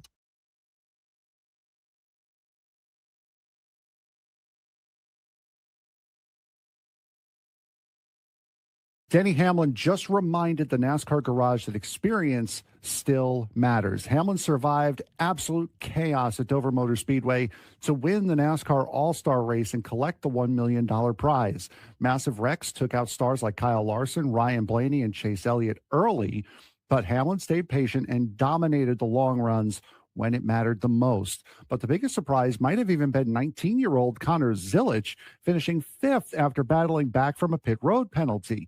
He finally looked comfortable racing in Cup Series and may be NASCAR's biggest superstar. Meanwhile, Corey Day grabbed another Xfinity Series win. Kyle Busch dominated the truck race again, and Alex Palou earned the pole for the Indianapolis 500 next weekend. So here's the question. Are young drivers taking over motorsports, or are veterans still the ones you trust most under pressure? Because this week gave us both. This week in motorsports, Dover Motor Speedway delivered chaos, redemption, veteran dominance, and a preview of what could be one of the biggest weekends of the year, with Charlotte and Indianapolis both coming up next week. From Denny Hamlin cashing in $1 million All-Star win, to young stars like Connor Zilisch and Corey Day breaking through, to Alex Palou earning the pole for the Indianapolis 500, there was no shortage of storylines across NASCAR and IndyCar over this past weekend. We'll start with the NASCAR Cup Series as Denny Hamlin reminded everyone why he is still one of the smartest and toughest drivers in the NASCAR garage. Hamlin started from pole and survived one of the wildest all-star races in recent memory to take home the $1 million prize at Dover Motor Speedway. The race featured multiple crashes, tire strategy battles, and long green flag runs that completely changed the race throughout the afternoon. In the end, it turned into a Toyota showdown, with Hamlin holding off teammate Chase Briscoe over the final 29 laps. Hamlin said the long run speed and patience were the difference, and honestly, that veteran experience showed. While other contenders crashed out or faded, Hamlin stayed clean, managed his tires, and controlled the race late. One emotional moment after the race stood out too, as Hamlin said he'd probably give the $1 million prize to his mother after losing his father in a tragic house fire last December. To the young stars now, Connor Zilisch continuing to impress on the NASCAR circuit. One of the biggest surprises this weekend was 19-year-old Connor Zilisch finishing 5th in the All-Star race. Even after receiving a pit road penalty midway through the race, Zilisch charged back through the field and looked aggressive and confident on restarts against seasoned Cup veterans.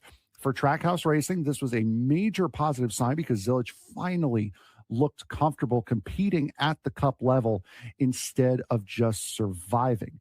This may have been a breakout performance for one of NASCAR's future stars. Moving on to next week for NASCAR, Dover reminded everyone how brutal the Monster Mile can be. Huge wrecks early in the race collected major names like Kyle Larson, Ryan Blaney, and Chase Elliott. Now the focus shifts to Charlotte Motor Speedway and the Coca-Cola 600, one of NASCAR's crown jewel events and one of the most historic events in the history of NASCAR. The biggest question heading into Charlotte is whether Hamlin can carry this momentum into a points-paying race or if other teams learned enough through the All-Star weekend to be able to close the gap. In the O'Reilly Auto Parts Series, it gave us another incredible race at the end and another breakout moment for a young star. 20-year-old Californian Corey Day picked up his second career win at Dover, chasing down championship leader Justin Allgaier late into the race. Unlike his Talladega win earlier this season, this one came from pure speed and tire management. Day made a fearless move on the outside through traffic late in the race to steal the victory, a move many veteran drivers wouldn't even attempt at a track like Dover. It is becoming clear that NASCAR's young talent pipeline is absolutely loaded right now. However, the veterans still do have a lot to say, as in the Craftsman Truck Series, Kyle Busch dominated the race at Dover on Friday, leading 147 laps and earning his record 5th Truck Series win at Dover. Meanwhile, whenever Busch races in the Truck Series, it feels inevitable at times. His experience with tire management and long run speed continues to separate him from the field. One of the biggest moments from this race for not just the Truck Series, but for NASCAR as a whole, was a historic moment as Dynasty. All of our guests join us on the SDCCU fan hotline. It's not Big Bang Banking, it's better. We got a handful of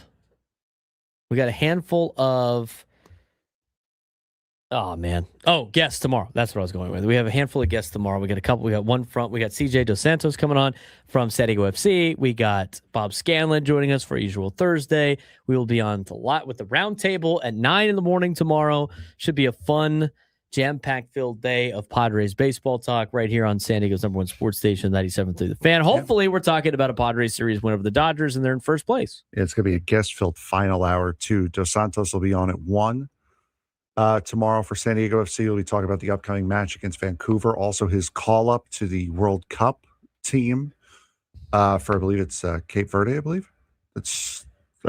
And then we'll have Scan on to close out the show. Sounds like a good time. Looking forward to it. We want to take a look at Major League Baseball. There are some teams that are off to hot starts, but do we believe in their hot starts? It's time for buy or sell. All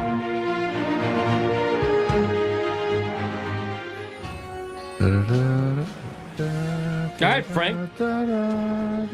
Oh, you have it. Okay. Just trying to kill a little bit of time in dead air while I got the sheet up. Come on, man. All right. We've had a chaotic start to the season so far this year. Some of the teams are off to surprisingly hot starts. Today, we're going to do a buy or sell of how real these records are for 4 clubs making early noise. First off, we'll go with the Tampa Bay Rays. Rays currently sit at 30-15. I believe they might be 30-16. I think they lost just a couple minutes ago to the Orioles.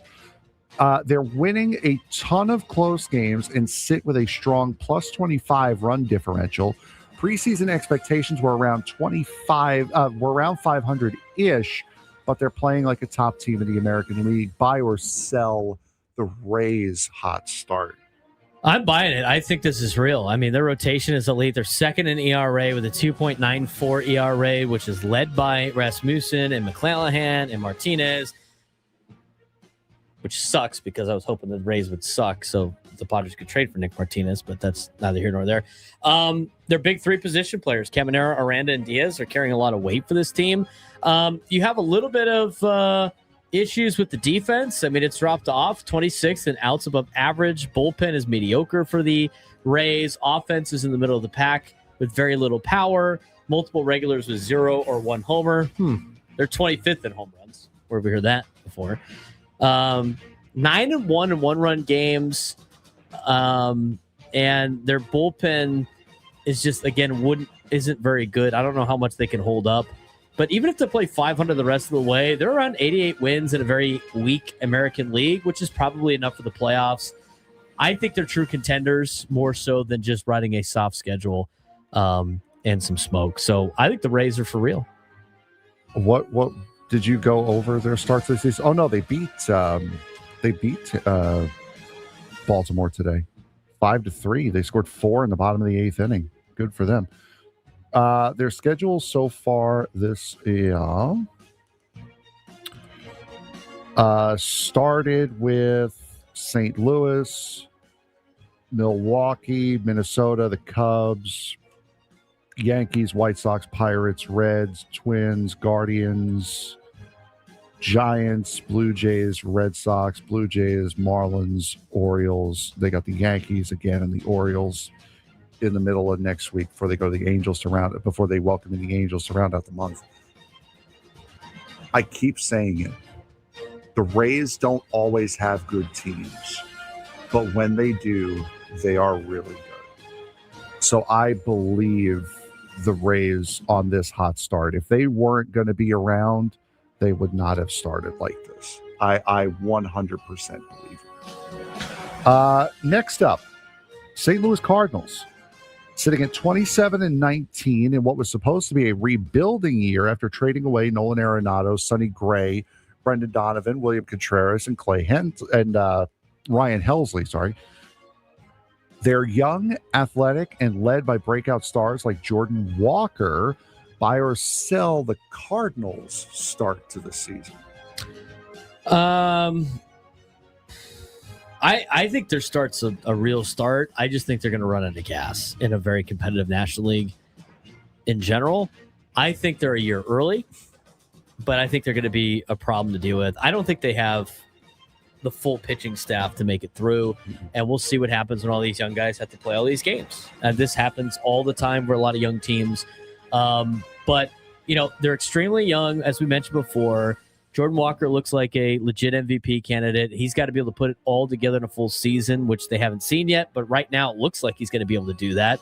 Their up-the-middle defense is great with Wynn and Weatherholt. Scott, it's very excellent. They're fun. They're athletic. And it's a fun rebuild story for the Cardinals. Now, the big red flags are they're dead last in pitcher strikeout rate, and historically, very few low strikeout teams make the playoffs. Only a handful in recent years, and usually with other huge advantages. 10-3 in 1-run games and 6-1 in extras is massively unsustainable for this team. They've beaten some good teams, but they haven't faced the Cubs yet in the National League Central, and the NL Central is stacked. So they're off to a really good start. I think their start is real. I don't think they finish, though. I think they're going to start coming back down to earth midway through the season. You also have Dustin May leading your starting rotation. That's not a great sign. Well, they got McGreevy. McGreevy's the real ace, right? Yeah. But is he going to make it through the entire year? Again, young arms, young players. I think they show that they're very talented and they're going to be really difficult to deal with. But not yet. I think they just called up not all that long ago one of their top prospects, Tink Hence, who's supposed to be one of their big. Oh no, he's not up yet. He's on the 40. But he's going to be one of those guys when he eventually does get called up. Tink Hens is one of them. There was another big name in there that I've forgotten, but they have a couple of good young pitchers coming up. I don't see them right now as a legitimate threat, especially with how good that National League Central is. I don't see them. I see this as more fool's gold for the Pirates. It's a good sign for the future, but for this year, it's fool's gold for me. We're going to stay in the National League Central. We're going to go with the Pittsburgh Pirates, who are just over 500 with a nice plus 18 run differential. Their offense has taken a huge leap. They've got Paul Skeens. Buy or sell. Are the Pirates real playoff contenders right now? I'm selling that. I don't think they're there yet. The Phillies just went in there and beat them up a little bit. They got the Cardinals right now. Obviously the offense is just really improved. Massive OPS jumps across the board. Cruz, Reynolds, new additions in Lau and O'Hearn, young Connor Griffin, all contributing. The gains look very believable and sustainable, but and with Paul Skeens at the top, I mean, he's a game changer. 6-2 with a 1.82 ERA post opening day. What happened opening day? Wow, seems like a long time ago. I don't remember what happened on opening day for Paul Skeens. They got a true ace. They got a team that's hitting the ball up better. They have a better rotation than the Cardinals do. And even if St. Louis has the better current record and defense, it doesn't really matter. I think Skeens is a difference maker, but they still have to fix their DH production. Their bullpen's not good. I don't think they're good enough to make the playoffs. I think they're going to come back down to earth, just like the Cardinals are. Yeah, I think they're probably going to finish in last place in that division. I don't see them as being legit playoff contenders. Reds are struggling still. They're like just hanging around. What's the Reds' record right now? The Reds are 25 and 24. The Pirates are 24 and 24. 26 and 24. They beat the Phillies today, 9-3. Oh, they just finished the game.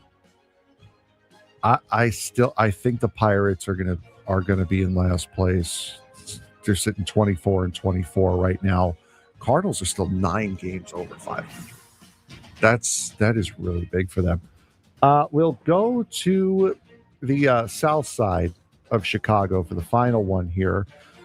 White Sox currently sitting at, where is their record? The White Sox are currently playing the Seattle Mariners right now. They're 25 and 23 as they play at the moment. After years of being a laughingstock, they suddenly look fun and competitive with big power from Munetaka Murakami and a breakout from Davis Martin. Buy or sell, this White Sox turnaround is legit. I think the turnaround is legit. I don't think they're going to be good enough to make the playoffs, but they're trending in the right direction. And it wasn't going to be very difficult for them to do that because of how bad they were. I mean, historically bad. I mean, just being average bad would be a massive improvement for this team. But Murakami is mashing. He's got 17 homers already, insane hard hit rate. Vargas and Montgomery are providing power for that White Sox team. Antonacci and Mydroth adding speed on the base pass. Davis Martin has been Cy Young caliber early with a 6-1 record and a 1.61 ERA. Real strikeout rate improvement. They're still negative in the run differential. They have big holes in the bottom of the lineup. The rotation depth is not there, and the bullpen's not very good. Kyle Teal coming back helps the White Sox, but projections still see them near the bottom of the division. I still think they will be near the bottom of the division, but I think they're making the step in the right direction. I think they're kind of a feel-good surprise story of the year so far. They certainly are, but they're living on power. We went over it yesterday. Murakami's got 17 home runs. Vargas has 14. Vargas has 11. And then the next person has 4. And none of their averages are really good, whether they're hitting home runs or not. So they are living and dying on power right now, are the Chicago White Sox. They're no longer an embarrassment in the National League, in the American League Central for sure. I agree. They're not an embarrassment. They're just, I think a lot of these teams are early, which is a good sign for Major League Baseball. You don't want to see the same cellar dwellers every single year. We have a couple of minutes here. Can you pull up that clip of Terry Francona from earlier? I know John Boy Media had it. Yes. Did anybody see? This was from yesterday, right? Yeah, this was from yesterday. Did anybody see the Reds and the Phillies yesterday? Chase Burns. Was that against Harper? Yeah. He got a comebacker right on the inner thigh. Except he was turned around. I mean, that was like the way that he was standing was tough. He got hit in a tough spot on a line drive. He made the play, by the way. Yes, he did. He got hit there. He ran and grabbed the ball, flipped it over to first. But Terry Francona was asked about it yesterday, about Chase Burns getting hit in the jewels, if you will, or the meat. It hit him kind of in the meat of the, hamstring kind of. I mean, man, I'll tell you what, that was scary. Then he ran off the mound. I thought he was okay. And then he got in the dugout and looked like he was dead. And I asked him, I said, hey, man, please tell me you have a cup on. And he said, no. I was like, Chase, I said, I don't even watch a game on TV without wearing a cup. I said, golly, man, you guys are crazy. It hit him. It hit him in the meat. There's a drop in there somewhere. Yeah, there is. And we'll leave that one to the morning show. But for those of you who are watching on on stream, yeah, you're going to get. Are you kidding me with this rated R stuff here? Stop it. You show off your legs again? So what happened? So what happened was he was up, like after he released the pitch, right? His leg was up after releasing the pitch. It hit him right here is where it hit him on the leg that was down. So what are you doing? Not suitable for work, dude. Oh, for God's sake. The leg that was down, it hit him like right in the inner thigh is where it hit him, on the leg that he was standing on. He got hit in the meat, dude. Yeah, exactly. I don't even watch baseball without wearing a cup. Tito's great, dude. He's awesome. Getting the legs again. The casings are back. Starting to heat up outside, baby. I know who that is, too. That's awesome. Guy's getting frisky, showing off where Chase Burns got hit by a pitch, bro. Oh, God. NSFW, dog. Don't Thanks worry. For the visuals, man. We appreciate it. I got you. For everybody watching on YouTube. I am Children watch this show. Be better. I watched. I grew You're not up, helping the cause for the kids watching on the iPads. I grew up watching Who's Line, so I'm an improv guy. Big improv guy. Yeah, my mistake. If I've got props, I'm also a visual learner. So if I got props, I'll help you guys out. For those of you, I don't watching need you to show off your legs with any type of props at all. At all. I'm filing a complaint to 2 letters. I don't like that. I feel uncomfortable now. I'm very uncomfortable. I told a joke so funny. Human Resources wants to hear it. Oh, yeah, I'm sure. Yeah, I'm sure. Did you already get the info? Oh, you already got emailed. I'm taking away the 10 Odyssey coins that I was going to give to you. Just kidding. I don't know how that works. That's not what I meant. That is wild. Wow. I didn't even think about that. Yeah. Foul. That is crazy. That is crazy. That's not. That is like I had the little crazy. Like what was it? 2 weeks ago, I had the little gavel as a bat. What we were trying to show the swing plane for Fernando. I'm gonna quote my friend Christina. Please Stop talking. That is crazy. She says that about anything in sports because she doesn't understand sports like that, and so she thinks they're all innuendos for something. Yeah. Oh, nice backdoor finish. That is crazy. Crazy. That one is kind of wild. That one is that specific one is kind of wild. All right. Lock it back in. And Lock it back in. Juan gets another foul too, by the way. He draws the foul. Frank calling in a gavel now. He needs to stop. Think about the children. It's a family show. Disappointed in you. All right. We got to give away tickets to Padres and Phillies. For Memorial Day on Monday. If you are the first one to call in and correctly answer today's trivia question, you will win the tickets. In 1883, the Philadelphia team was awarded an expansion National League franchise to replace Worcester and the Brown Stockings, a franchise that had folded in 1882. What was the original name of the Philadelphia Phillies back in 1883? 833-288-0973. 833-288-0973. First one to call in and tell us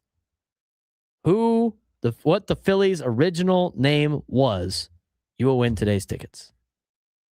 We will tell you the answer when we come back. We will also get you the lineup that Juan was asking for that he's already seen. I don't know why he's asking for it, but whatever.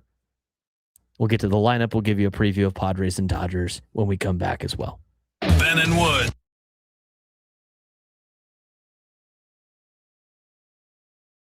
If you missed anything that we have said already, if you're driving around, we're talking about the promotional giveaways for the Padres here in 2026. If you want to check out the website, or you could get this, is padres.com/giveaways, and it'll have the whole list. And again, if you want to buy tickets to these games, you could start going to single game tickets are on sale on Tuesday, February 3rd at 10 in the morning. That's the first chance that you have. Obviously, season ticket memberships have priority to do that.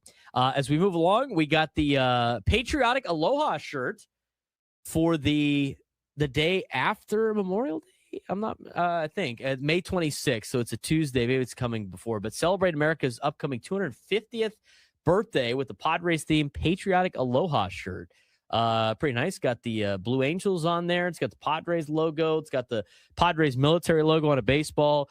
Nice little Hawaiian shirt, patriotic, against the Phillies on May 26th. Coming up on Tuesday, June 9th against the Reds. Bogey goes boom bobblehead. You got a Xander Bogaerts finishing his home run swing with his signature gray and maroon bat. So that's pretty cool bobblehead as well. It's presented by Palomar Specialty Insurance on June 9th. So Bogaerts has a bobblehead on Tuesday, June 9th. Coming up on Monday, June 22nd against the Atlanta Braves.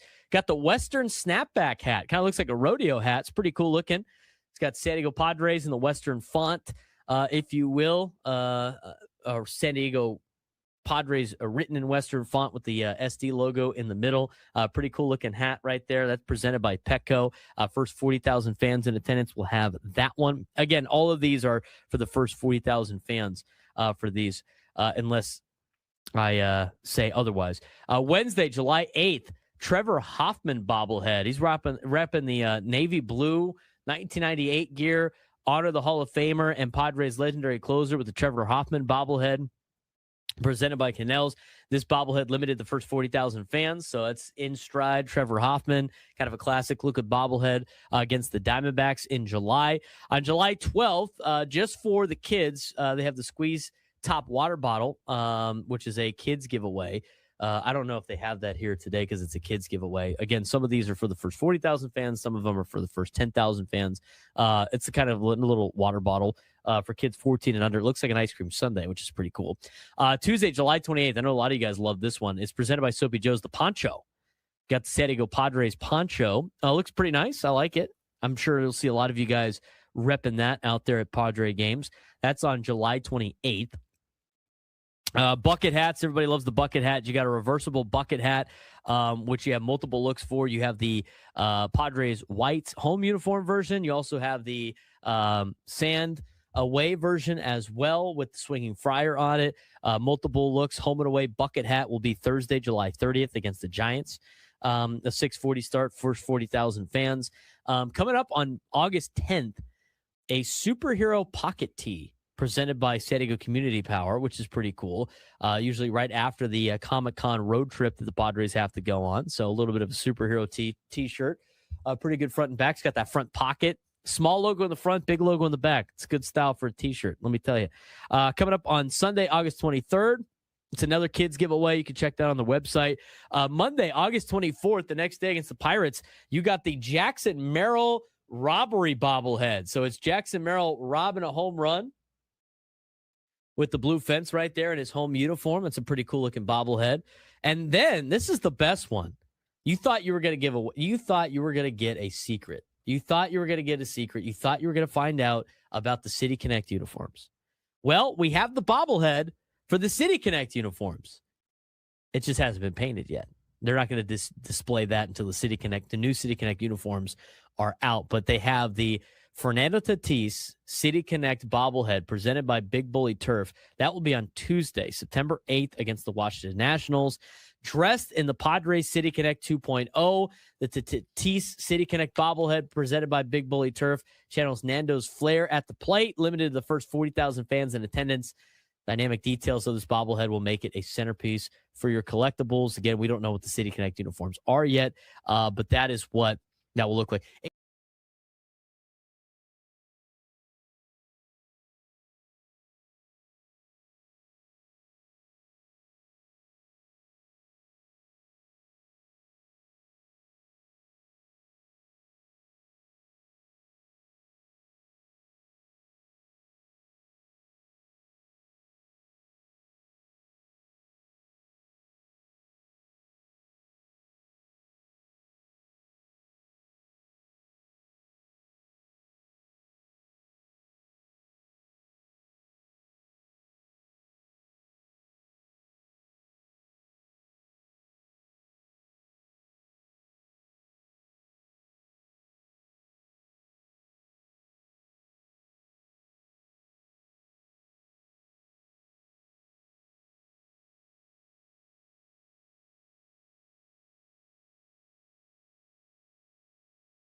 All right.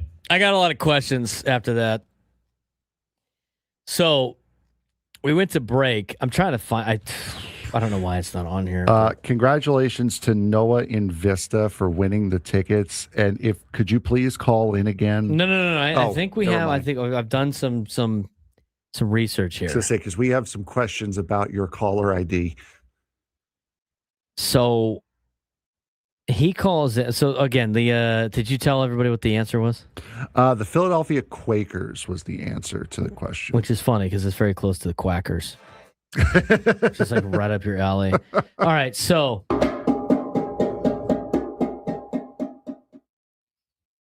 maybe I can find it on here, but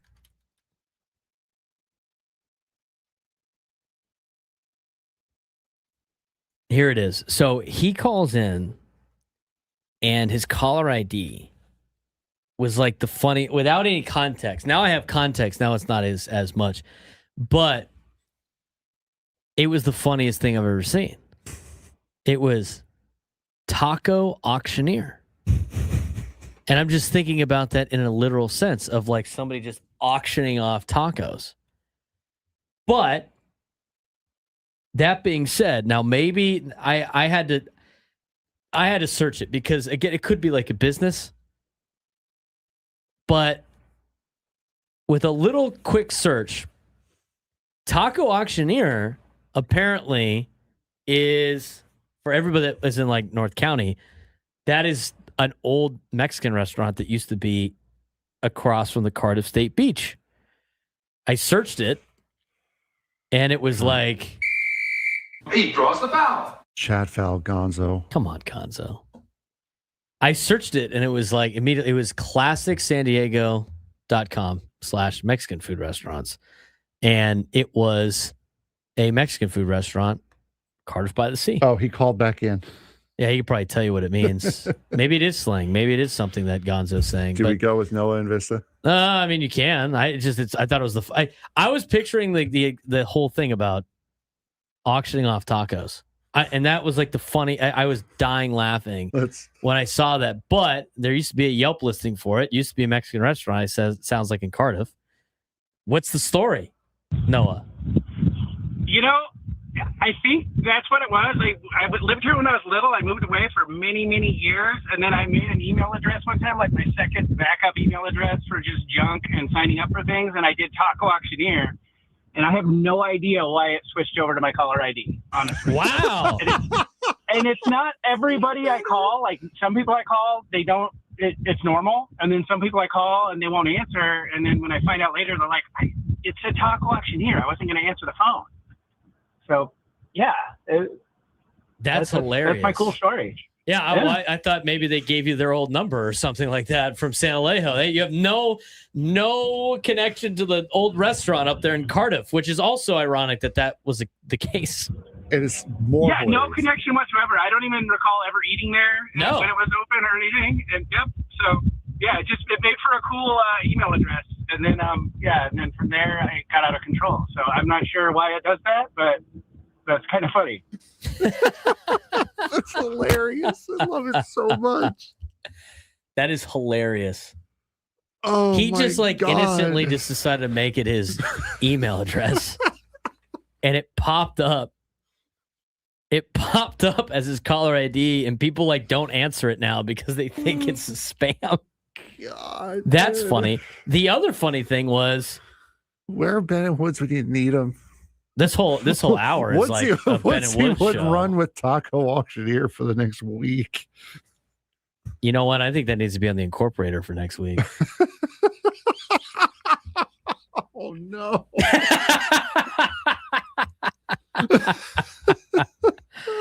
Yeah, what triggered him to do that as his email address? He said he was just looking for an email for spam and nonsense he was never going to look at. So he just came up with Taco and Auctioneer. Came up with Taco Auctioneer. Juan in the YouTube chat. Yeah, I just applied to be a casings auctioneer. That's the name I knew. Over the line team name. Taco Auctioneers. Presented by the Braden Surprenant Show. You're playing casing auctioneers. Court 17. Wonder which team I'll be on. Definitely the taco one.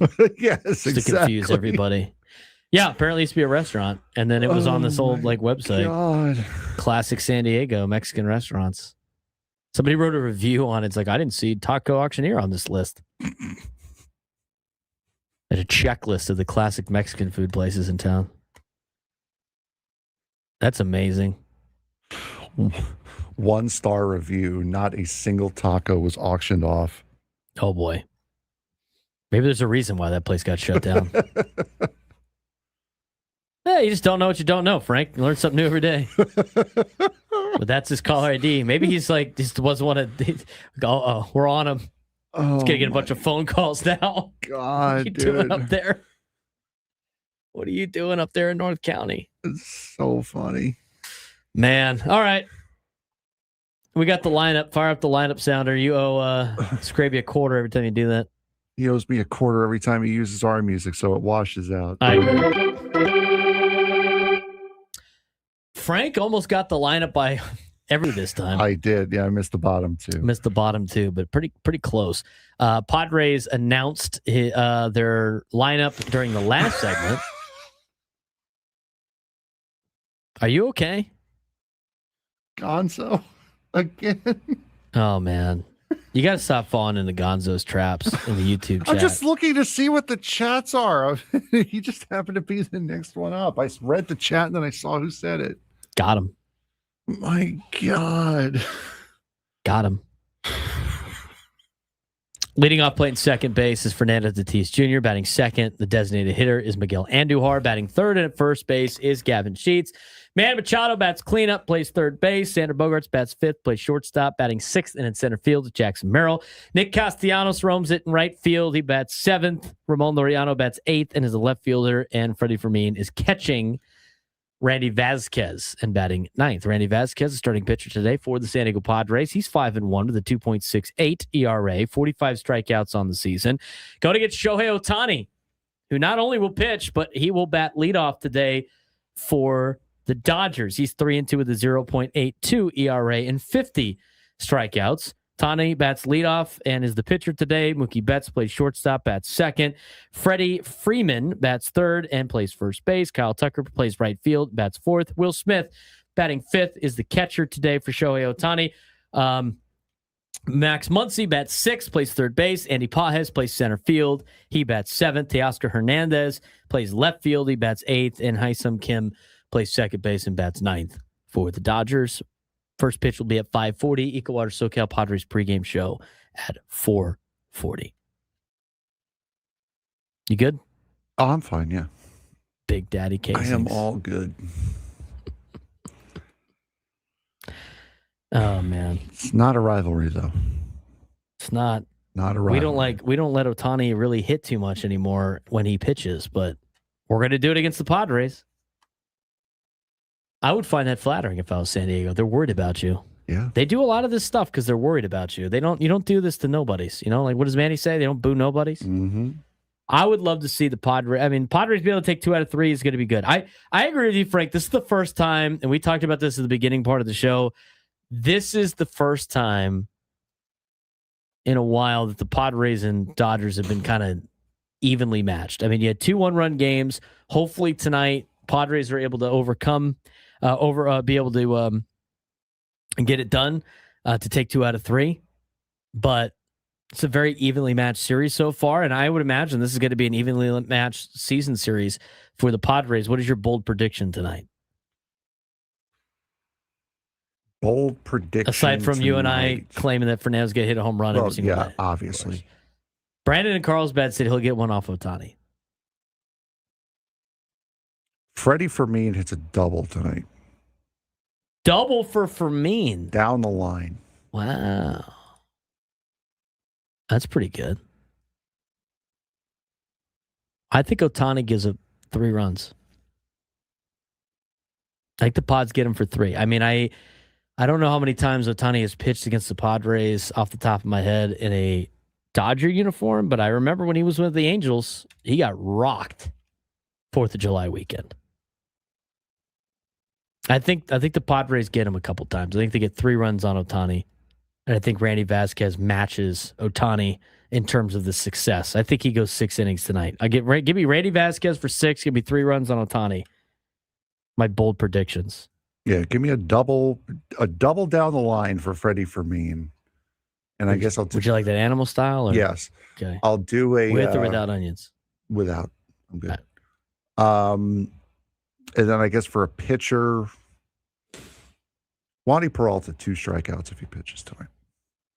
Wow, Wandy Peralta. He hadn't pitched in a couple of days. He's only threw 10, so I would have to assume he's going to go today. So I'll give say 2 strikeouts for Peralta.